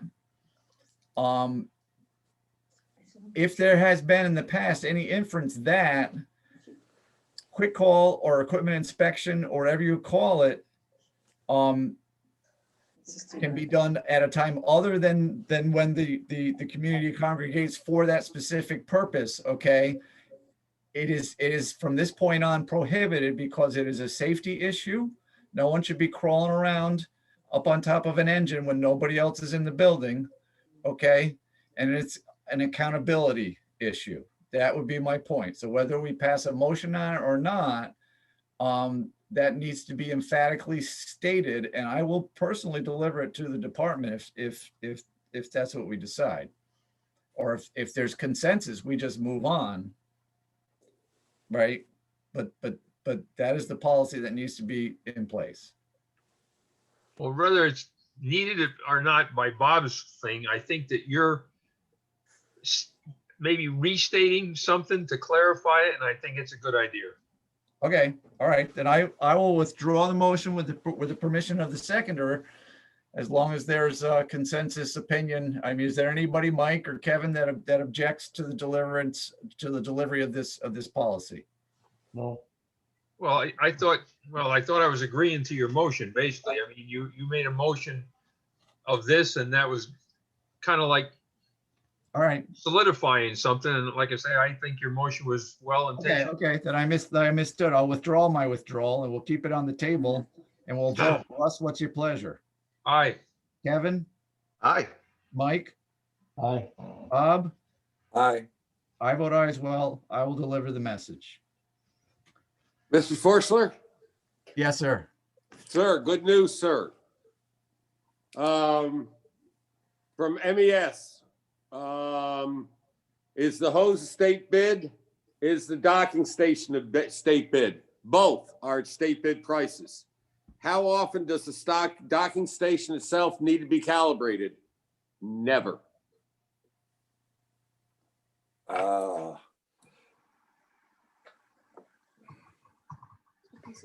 That's a bit of a head scratcher. What was the price on the hose? Hose $2,900. price was $4,799.35. All right, so I move that we authorize the chief staff to the purchase of the requested hose to replace that hose, which is going out of date and going out of service, to the tune of $4,799 at state bid price. Do I have a second? Second. Any discussion? This is Bob Simon, the treasurer. Yes, sir. So we have I don't know the price, we have the insurance coming up soon. That's in next month, right? So when do you get the check? How much cash we got in the general fund savings account? There's no hurry on this because they're not doing the hose test. Oh, if you're not doing the host test, we can wait. Hose test won't be done until April Fine. or even May, but I want to get it ordered or know to have it by that time. All right, so we time it can to coordinate get it in April. We're fine then, Steve. And that'll 30 days after April is May, and Bob will have plenty of money by then. I'll have a lot of money there. All right, any other discussion? Can I clarify something, Steve? Wait a minute, wait, are we back on the hose test or the hose and the calibration station? Go back. But we didn't finish up the hose. We didn't vote for this hose purchase, Steve. Okay, go ahead. Yeah, so any other discussion on the hose? $47.99. Kevin, what's your pleasure? Aye. Mike? Aye. Bob? Aye. Russ? Aye. I too vote aye. The fire district will buy some hose. All right, now the gas meter. I'm a little perplexed on it never needs calibration. What is and I'm not trying to get out of, does West Clinton have something? Is there a potential to share this with somebody? I mean, it just seems foolish. They don't have the same meters we do. No, there's not. There's not. All right. So it is state bid. And this is, Well, does West Calibration Clinton free have a calibrated. calibration station? Calibration-free calibration station. Wow. Does I've never West heard Clinton such have a- one? I don't have a clue. Don't really care. Well, we could ask them what they're doing or how they go about it. who we suggesting we ask? West Clinton. Oh.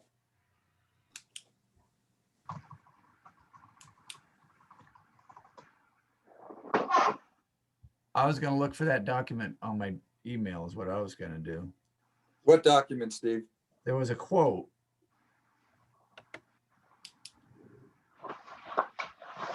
Because Steve, it seems like you and Bob both think that this station would have to be calibrated at some time.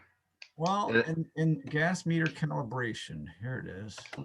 I would say if the manufacturer says no, that it's no, because if they mess that up, that's an enormous lawsuit. So they must be awfully sure that it's a no. Mike, the salesman is saying no. The manufacturer, we don't know yet. Steve's looking at it, I think. Well, I'm just looking at what we got. No, it just says it's pretty cryptic. Industrial Scientific DSX standalone kit, Ventus MX4 LEL, CO H2 and O H2S and O2. It's really not.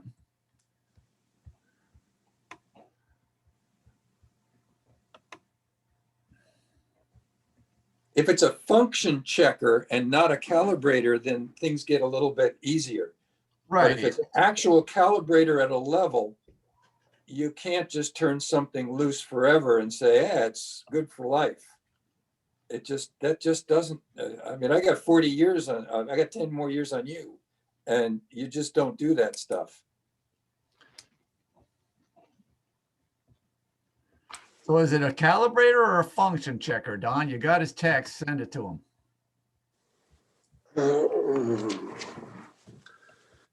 Oh, you'll live to tell about it.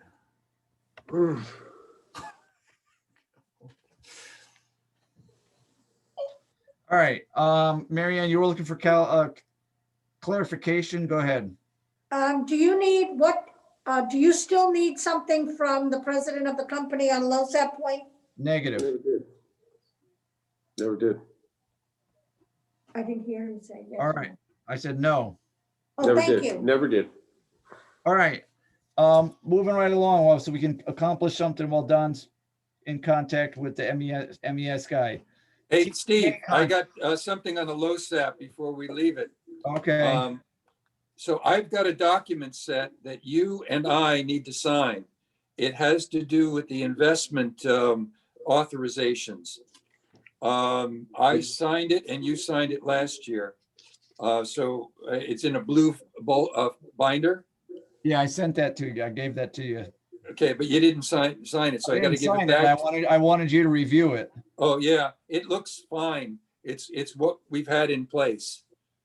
All right, so you signed it and I need to sign it as well, or vice versa? Yeah, I'll sign it. I'll get it back to you, and then we get it. It even has the envelope to send it back to them in.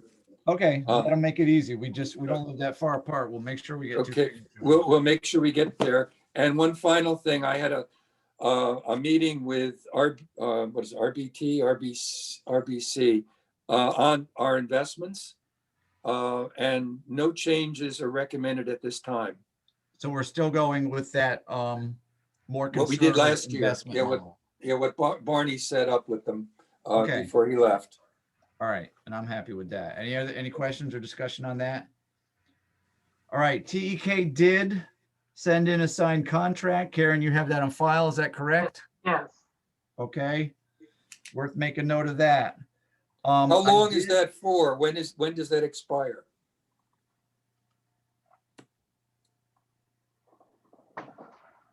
I don't know if there was a date in there, an expiration date. I think it goes on. until either party revokes it. Okay.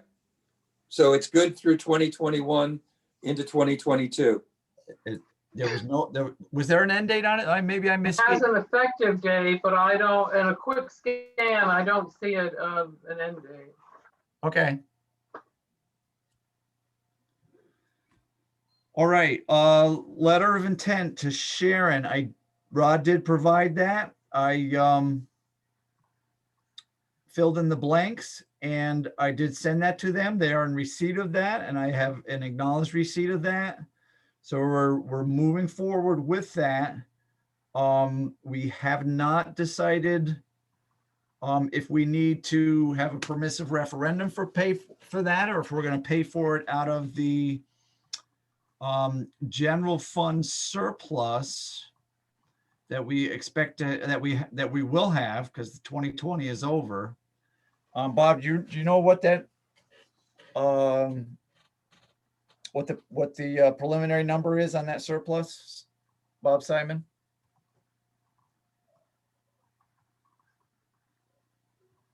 Went to get something. You went to get something? Oh, Steve, on the permissive referendums option, it's always better to do that just for community relations and such, at least in my mind. Unless there's some time sensitivity to this transaction. well, there is no time sensitivity because the unit's not going to be available until May or June. Yes, Bob Simon. I mean, You had a question for me? yeah, what was the general funds? What's the preliminary general fund surplus for 2020? I wrote it down, but I don't have it on me. I'll have to tell you that after I get the insurance bills, but it's probably the insurance, so we're about 150, so it's gonna probably be around 80. Don't quote me on that. Surplus? Certainly plenty to, I'd say after I pay the insurance, I'm looking at around 70, 80, but then I gotta also figure what's. well, but at the end of 2020, you've paid all your 2020 bills, and at the end of the fiscal year 2020, we had Oh, yeah, a situation where income exceeded expenses. right, I had like 180 left for this month, for this year, that's what you're referring to? Yeah, well, for last year, 2020. I'll have to go back, I'll send you off an email on that, Steve. all right. And remember that whatever you had, there was like 54,000 that we left in there because we can keep 10% according to Mr. Pasikoff's advice, kind of in limbo. Got it. All right. So Bob's making the case that he thinks a permissive referendum process would be more transparent, which would necessitate us bringing the money out. We would only do that if we were bringing the money out of a equipment purchase fund. It certainly, one could make a case that it's more transparent, but these are public meetings. We do have I don't know how many people we have online right now. A number of people from the community, and what would you think, Rod, if the vote was to do this out of the general fund surplus? What would you think if we in lieu of a permissive referendum, put a notice on the website that said we're going to have an open session regarding the proposed purchase of this at the March meeting, and reserved a specific time for that for the public to ask questions specific to this topic? The ambulance. Oh, I don't see Rod there. I don't see Rod there either. He shot himself. There, he's just on mute. Steve, I thought a certain dollar amount kicked in the requirement for a No, it's only if permissive you want referendum. to spend money out of a reserve fund. I thought it was spending any money. Oh, Roderick John. Yeah, that's definitely I mean, we're not talking a lot of money, from what I understand. No, but I think it's worthwhile to if we want to be transparent, which we do, to put a notice out there and say, hey, we're discussing this at the March meeting. We covet, any questions that the public might have and go about the transparency aspect in that manner.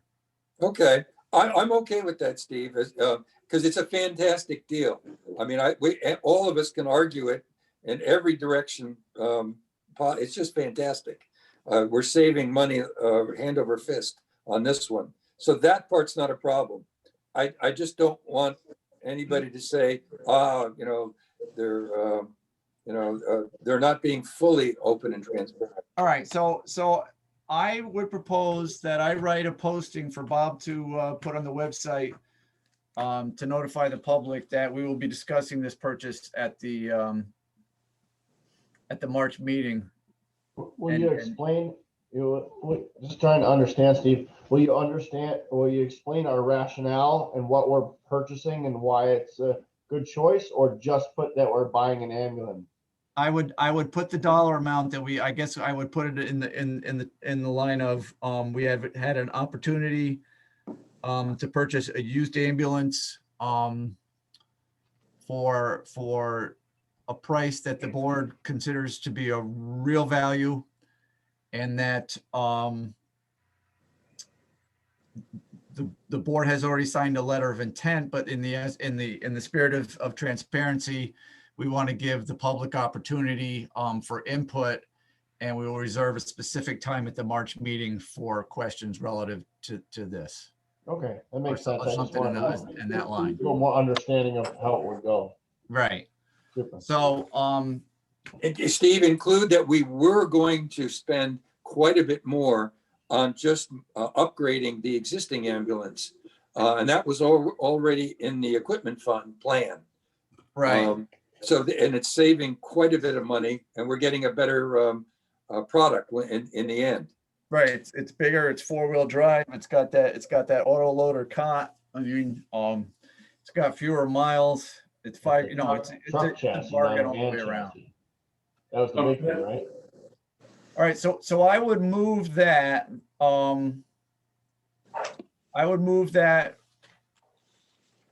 we use monies out of the general fund surplus, or we set aside monies out, no, I don't want to say set it. We utilize monies out of the general fund surplus for the purchase of the ambulance from Sharon Fire Department to the tune of $30,000. And with the caveat that I will make that posting, and we authorize Bob to post it on the website and reserve a specific time at the March meeting for public discussion. I need a second. Second it. Okay. Any discussion? Right, can't, Bob. Can I put it on Facebook as well then? Yeah, we'll give you the posting. You can put it wherever you want to put it, Bob. Steve, 30 may not be enough. We're going to have to paint the thing. You may want it higher than that. Okay, we can go higher. Well, Well, and we're gonna have to put radios in it. It's PE. We can move radios from somewhere. Yeah. Well, we want to keep the radios in the existing unit, Like that. so we may have to get new. Yeah, but Well, we're gonna get rid of a vehicle. Okay. Yes. Okay. So there's gonna be a radio available. Well, we are gonna get rid of a vehicle. Well said. And part of that is that whatever vehicle we get rid of and whatever price we get for it is going to offset part of this 35,000, and that's part of the transparency that we're going to have with the people in the district. This is not 35,000 out of. Not only is it a great deal, but it's not 35,000 out of pocket. It's a situation where if we can get 20,000 for the other vehicle, we're spending 15 out of pocket, and we're putting ourselves in a really good position from a vehicle perspective for years to come. it's 30,000, right? Not 35. Well, we're adding lettering, radios, that kind of stuff. Okay.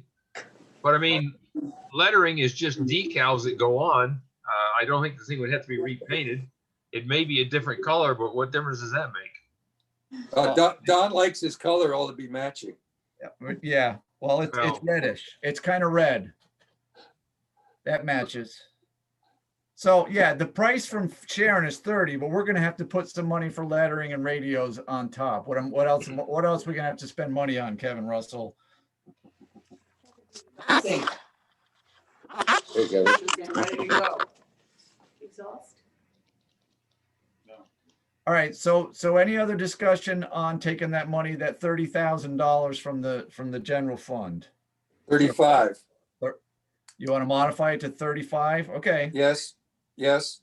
Well, but I think I specifically said 30,000 to Sharon Fire Department. Yeah, and then like you said, you're gonna be selling one of the units, and some of the money from that unit you sold can go towards the improvements you have to do to this one that you're Yeah. buying. Well, we can't wait on that. When the machine comes in, we get it all in the condition where we want to use it as soon as possible. Well, So, okay, so I guess my motion is to pay Sharon the 30 out of the general fund surplus, and we can decide down the road where the rest of the monies are going to come from. okay. All right. So any other discussion on this? Any other questions? Kevin, any questions, Kevin? No, sounds good. Mike, any questions or comments? No, already made them. Sounds great. All right. So that being said, Mike, what's your pleasure? Aye. Russ? All right, Bob? Aye. Kevin? Aye. I vote aye as well. That motion carries. Now we had a communication from the principal at the Upton Lake Christian School, and I forwarded all that communication to everybody a night or two ago. And I'm gonna bring that up so I have it at my fingertips here. I don't know if I sent it to Rod. He didn't have it. is that school actually not in our district? that school is actually not in our district. A little bit of it is, Russ. Like the driveway and maybe half of one of the buildings. Okay, I didn't realize it was that close. The line. Negative, none of it's in our district. None of the buildings. Driveway and the pond are. That's about it. All right, so what we have, let me see if I can bring this back. Go here. Share my screen. Go here, share my screen. Booyah, who's the best? Look at this. Oh, baby. All right, so here's the letter that I think, I don't know how you say her last name, Don. Maybe you could help me with that. Mrs. Marin. Looks like Marine to me. So this letter came from the principal. It looked like from Mary Alex through the principal. Mary Alex is the town clerk for the town of Washington. And the school expressed concern that when they found out that we would no longer be responding on first dispatch in an EMS capacity specifically. Do I have that right, Donald?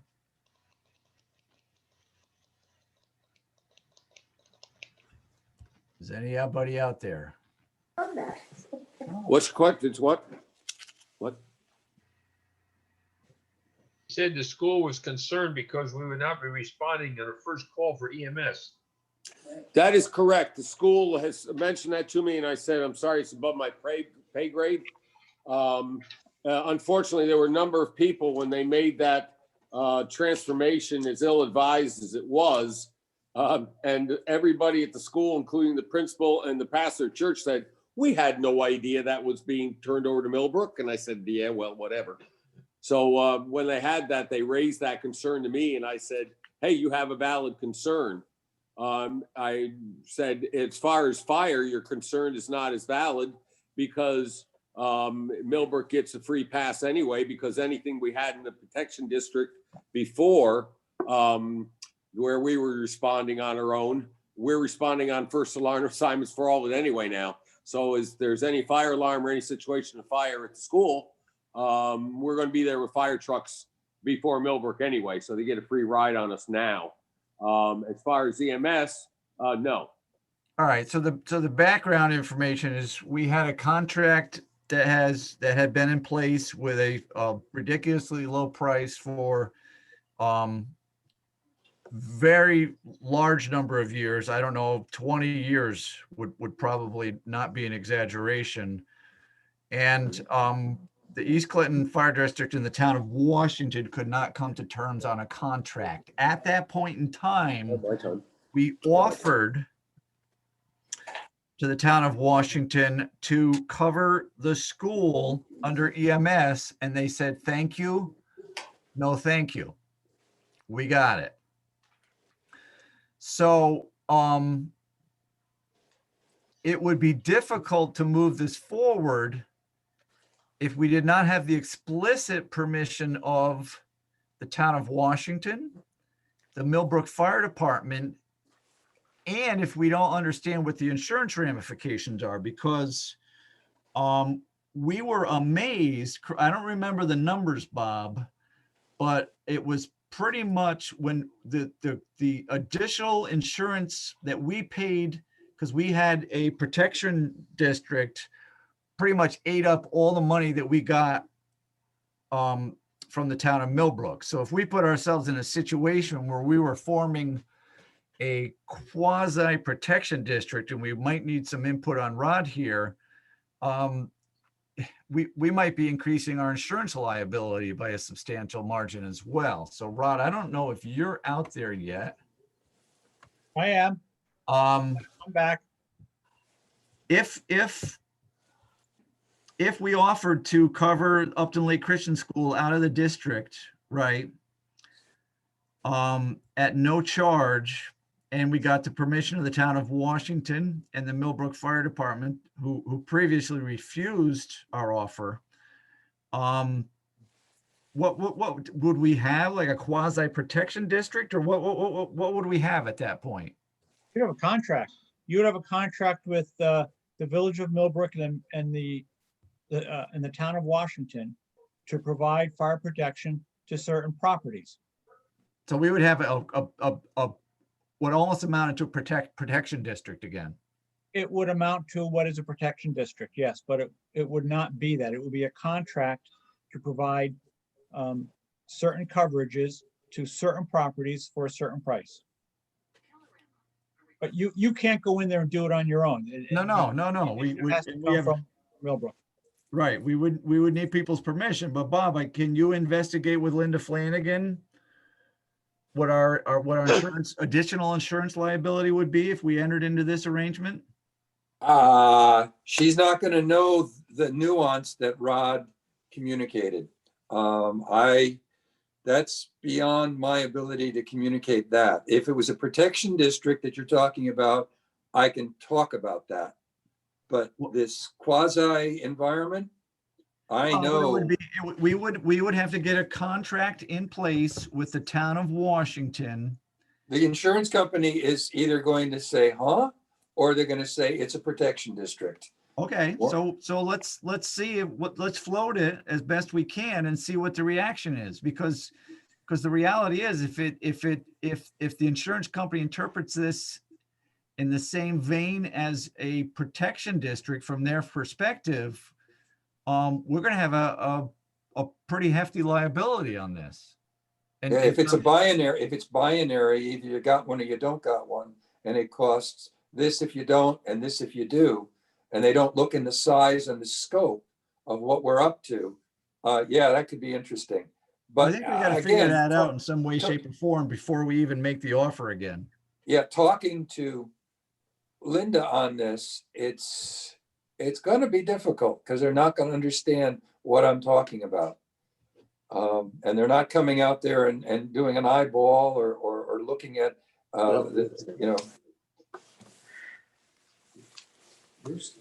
Rod, would you be open to Linda Flanagan contacting you with the intent of you trying to explain the situation? Sure. I'll talk to her. Sure. What? And Bob, again, it's, when you talk to her, it's not, this situation is not just a residence. This is a lot of people coming in at various times. So when you communicate, you got to be clear on what we're offering. EMS to a school, to a church is different than a residence. So I'll need at least some type of idea of what properties you're considering covering. Is it just the church? Or are there residences as well? there's a church there. There's a gymnasium there. Is there a parsonage there, Don? So is it just the one parcel of land we're talking about, just the church's parcel? I think You there's have, multiple parcels there. What you have there, and it's all in the, excuse me, it's all in the town of Washington. Yeah. The parsonage is in the town of Washington. So you have the parsonage, the high school, the church building, which is, well, you have a church now, a separate church building, and you have the elementary school in the building attached to the sanctuary. But all- but we're only talking about the church and its plant, not any private residences. No, you're not talking about the parsonage. I'm sure that's not, no, they're looking for the protection of the children. And here within, you must understand, and Sue could correct me if I'm wrong, which I doubt it, is Millbrook's paid ambulance. That's not a volunteer service anymore. That's correct. So every call that Millbrook is dispatched to ALS or BLS is a fee, which was a wonderful thing to find out for people who were all in favor of getting Millbrook to protect them and no longer East Clinton. Two of them that were big uneducated people that did that got ambulance rides and were screaming about it cost them $800, $1,200. Say, well, you're the ones who wanted that. So Yeah. with that being said, honestly, that's not our concern. no, why I'm going with But this. Rod, what you need to know is there's a fully functional K through 12 school there. Yeah, if we're only talking about the church The and church, the school, I can see that. I was concerned that there were other parcels that were included in this deal. And that's not the case. It's only the church. yep, the church and the elementary and K through 12 school, which is Yeah, all so part of that same. there are two parcels of land that the church owns there. We would be covering both of those parcels. Separate structures, correct. Yeah, but separate parcels too. There's two pieces of property Two there. pieces of property. There is the 28 acres where the church sits on, and then there is a vacant land of about 19 acres. So we'd only be I'm covering. pretty familiar with the land. That's my hunting ground. The 28 acres is what we'd be covering from an EMS perspective. But I don't know, I'm reading this letter over, and this letter back to this person at the school was from somebody in apparently the town of Washington. And the meeting tomorrow, February 11th, begins at 6 p.m. And it says this topic's going to be brought up at the meeting at that time. And then down further in it, they say that from a previous experience with East Clinton Fire District, the town would be required to enter into an annual agreement with ECFD. The cost of annual fees would be borne by the taxpayers of the town of Washington. The board may ask you to consider a payment in lieu of tax as a pilot and/or an escrow. So it sounds like this is going to be brought up tomorrow night at the town of Washington meeting, and I think it's a little premature to us to be acting on it until they determine what they're going to do tomorrow night. We can't act on it until they, and probably the village of Millbrook, who is the one that we actually, because the village of Millbrook is contracting with NDP for this EMS, it's complicated. So we can't act tonight. We just need to know about it. And we also need to know our cost for insurance. Right. I think the preliminary piece of information we need to make an informed decision is what the cost of insurance is going to be. I marked this down. I agree with Bob. Happens once a meeting. No, it's actually twice. And if you could stop that, that would be good. Painful sometimes. But the reason why I said that, because I don't think there's a prayer and a chance that they're going to relinquish that capabilities therein because of the volume of students in sports. And if they have a paid ambulance service, it's a business. And they're not going to say, yeah, we're going to lose the monies from our paid ambulance service readily from one of our potentially larger clients. I don't think it's going to happen. All right, well, let's find out that piece of information, and then we'll see if they make any overtures next month. Now, a couple more things. I am going to turn into a pumpkin very soon.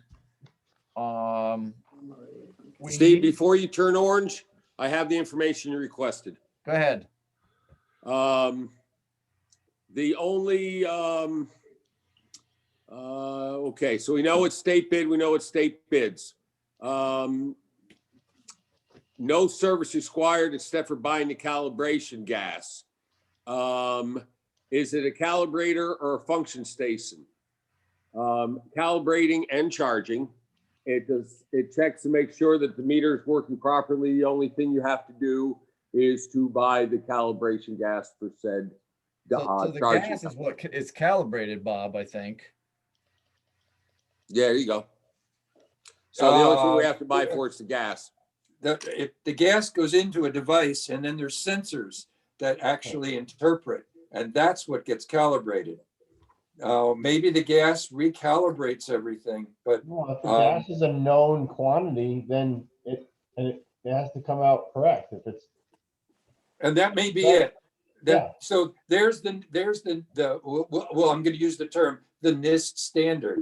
So if the gas is calibrated, Right. and this device sees that number, and we can go back to the gas supplier and say, hey, but I don't think you need to because they are certified. Right. All right, so then I'm going to move that we authorize $2,066.45 for the purchase of this Ventus MXS gas meter calibration station. I'll second. All right, any further discussion? Aye. All right, Russ, what's your pleasure? Aye. Bob? Aye. Kevin? Aye. Mike? aye. I vote aye as well. That motion carries. One other thing. You having a facilities update. You're having a facilities meeting tomorrow night. Is that right, Kevin? Yes. I is set up Bob- a Zoom meeting for you. Do you need it? Excuse me? I set up another Zoom meeting for you. Do you need it? I believe we do need another Zoom meeting, Steve. All right, Yeah, so for I tomorrow. sent an invitation out, I think, to everybody. Did you get that? I sent When- it out last When did you night. send that? Last night I sent it. Well, let me see. Kevin, it says 5 o'clock. Was that the way we had it set up? No, I think Hold no, on, it was Bob. for 6, right? Yeah, I know, but it says 5. All right, you can sign on. I'll make sure the Zoom meeting is running by 6 o'clock. Now, how do we start the Zoom meeting? Can I'll someone start it. get? I'll start it for you at 6 o'clock. Okay. And All what right. time? Russ, what time did Steve send that? Do you know? Do you see it? No, I don't have it in front of me, but I can say he's got the link on there but it said 5 o'clock and I said I was surprised to see 5 o'clock. Yeah, no, I believe we got it set up. Everybody was okay with 6 o'clock. All right. I'll change it and I'll forward it to everybody for 6 o'clock before the night is out. So Steve, can we as commissioners sit in on that? We're not going to make any decisions, but That's up to Kevin. I have no objection. It's up to The more the merrier, because the more I look into these things, I'm getting a little confused at the estimates. So yeah, the more the merrier. Art Art, Weiler what wants do to you- say something.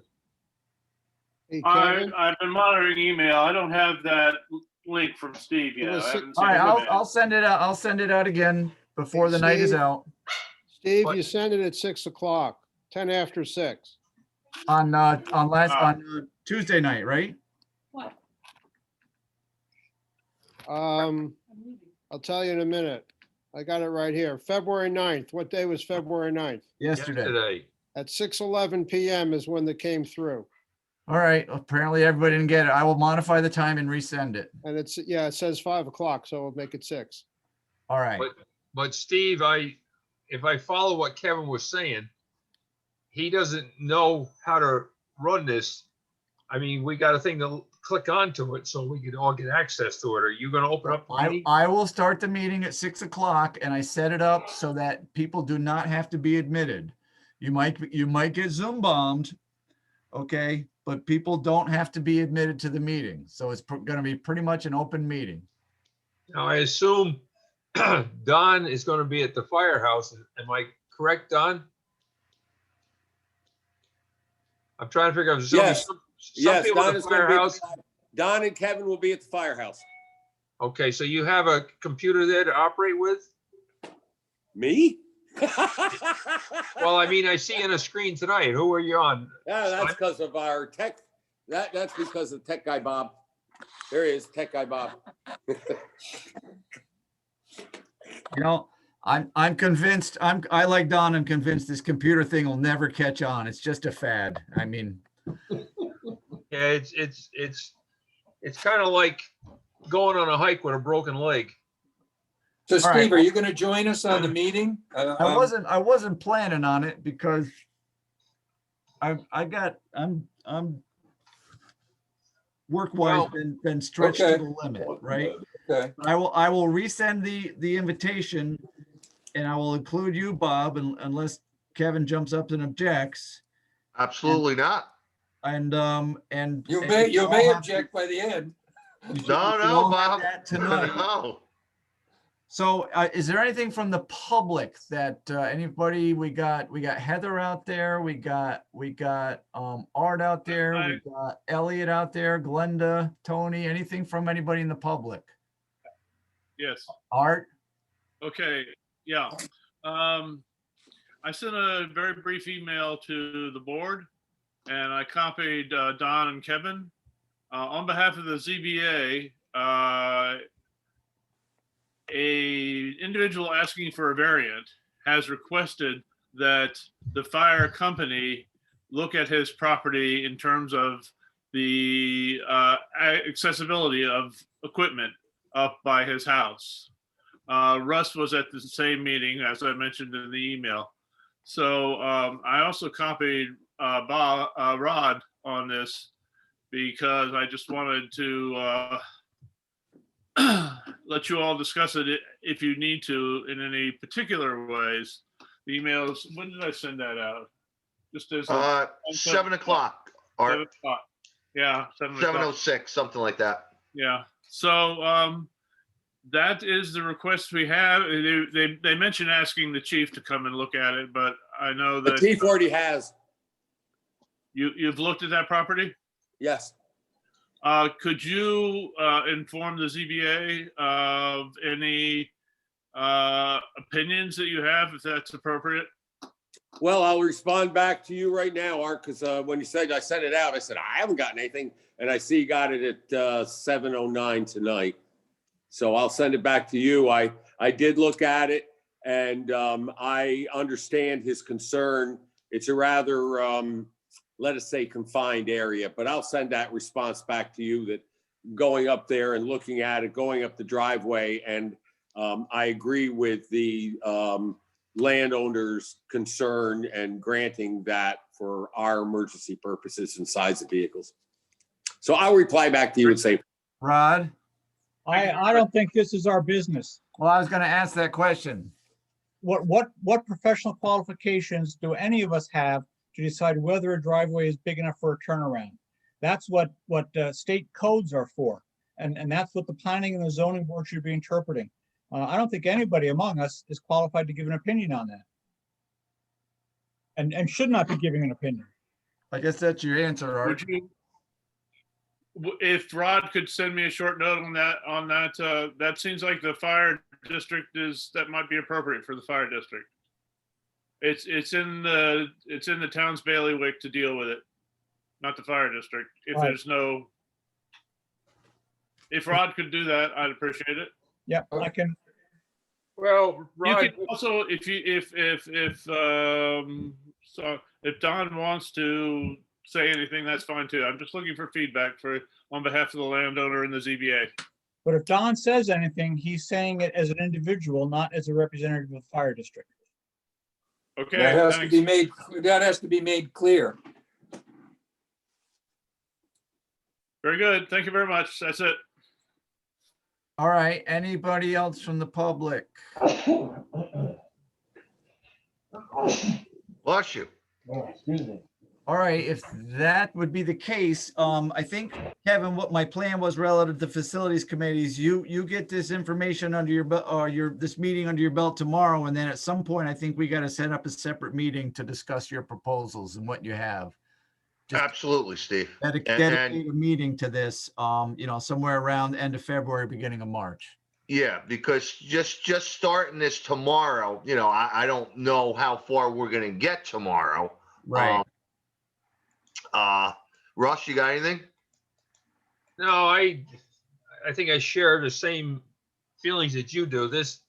We talked to 3 different outfits, and each one of them is giving us information, but you can't compare all the 3. So I can't understand how we could possibly make a intelligent decision of which way to go. It's kind of like beyond my means. All right, so we're going to try to set up a date, the end of February, beginning of March. Right, yeah, we're kicking off tomorrow, Steve. We'll get things rolling.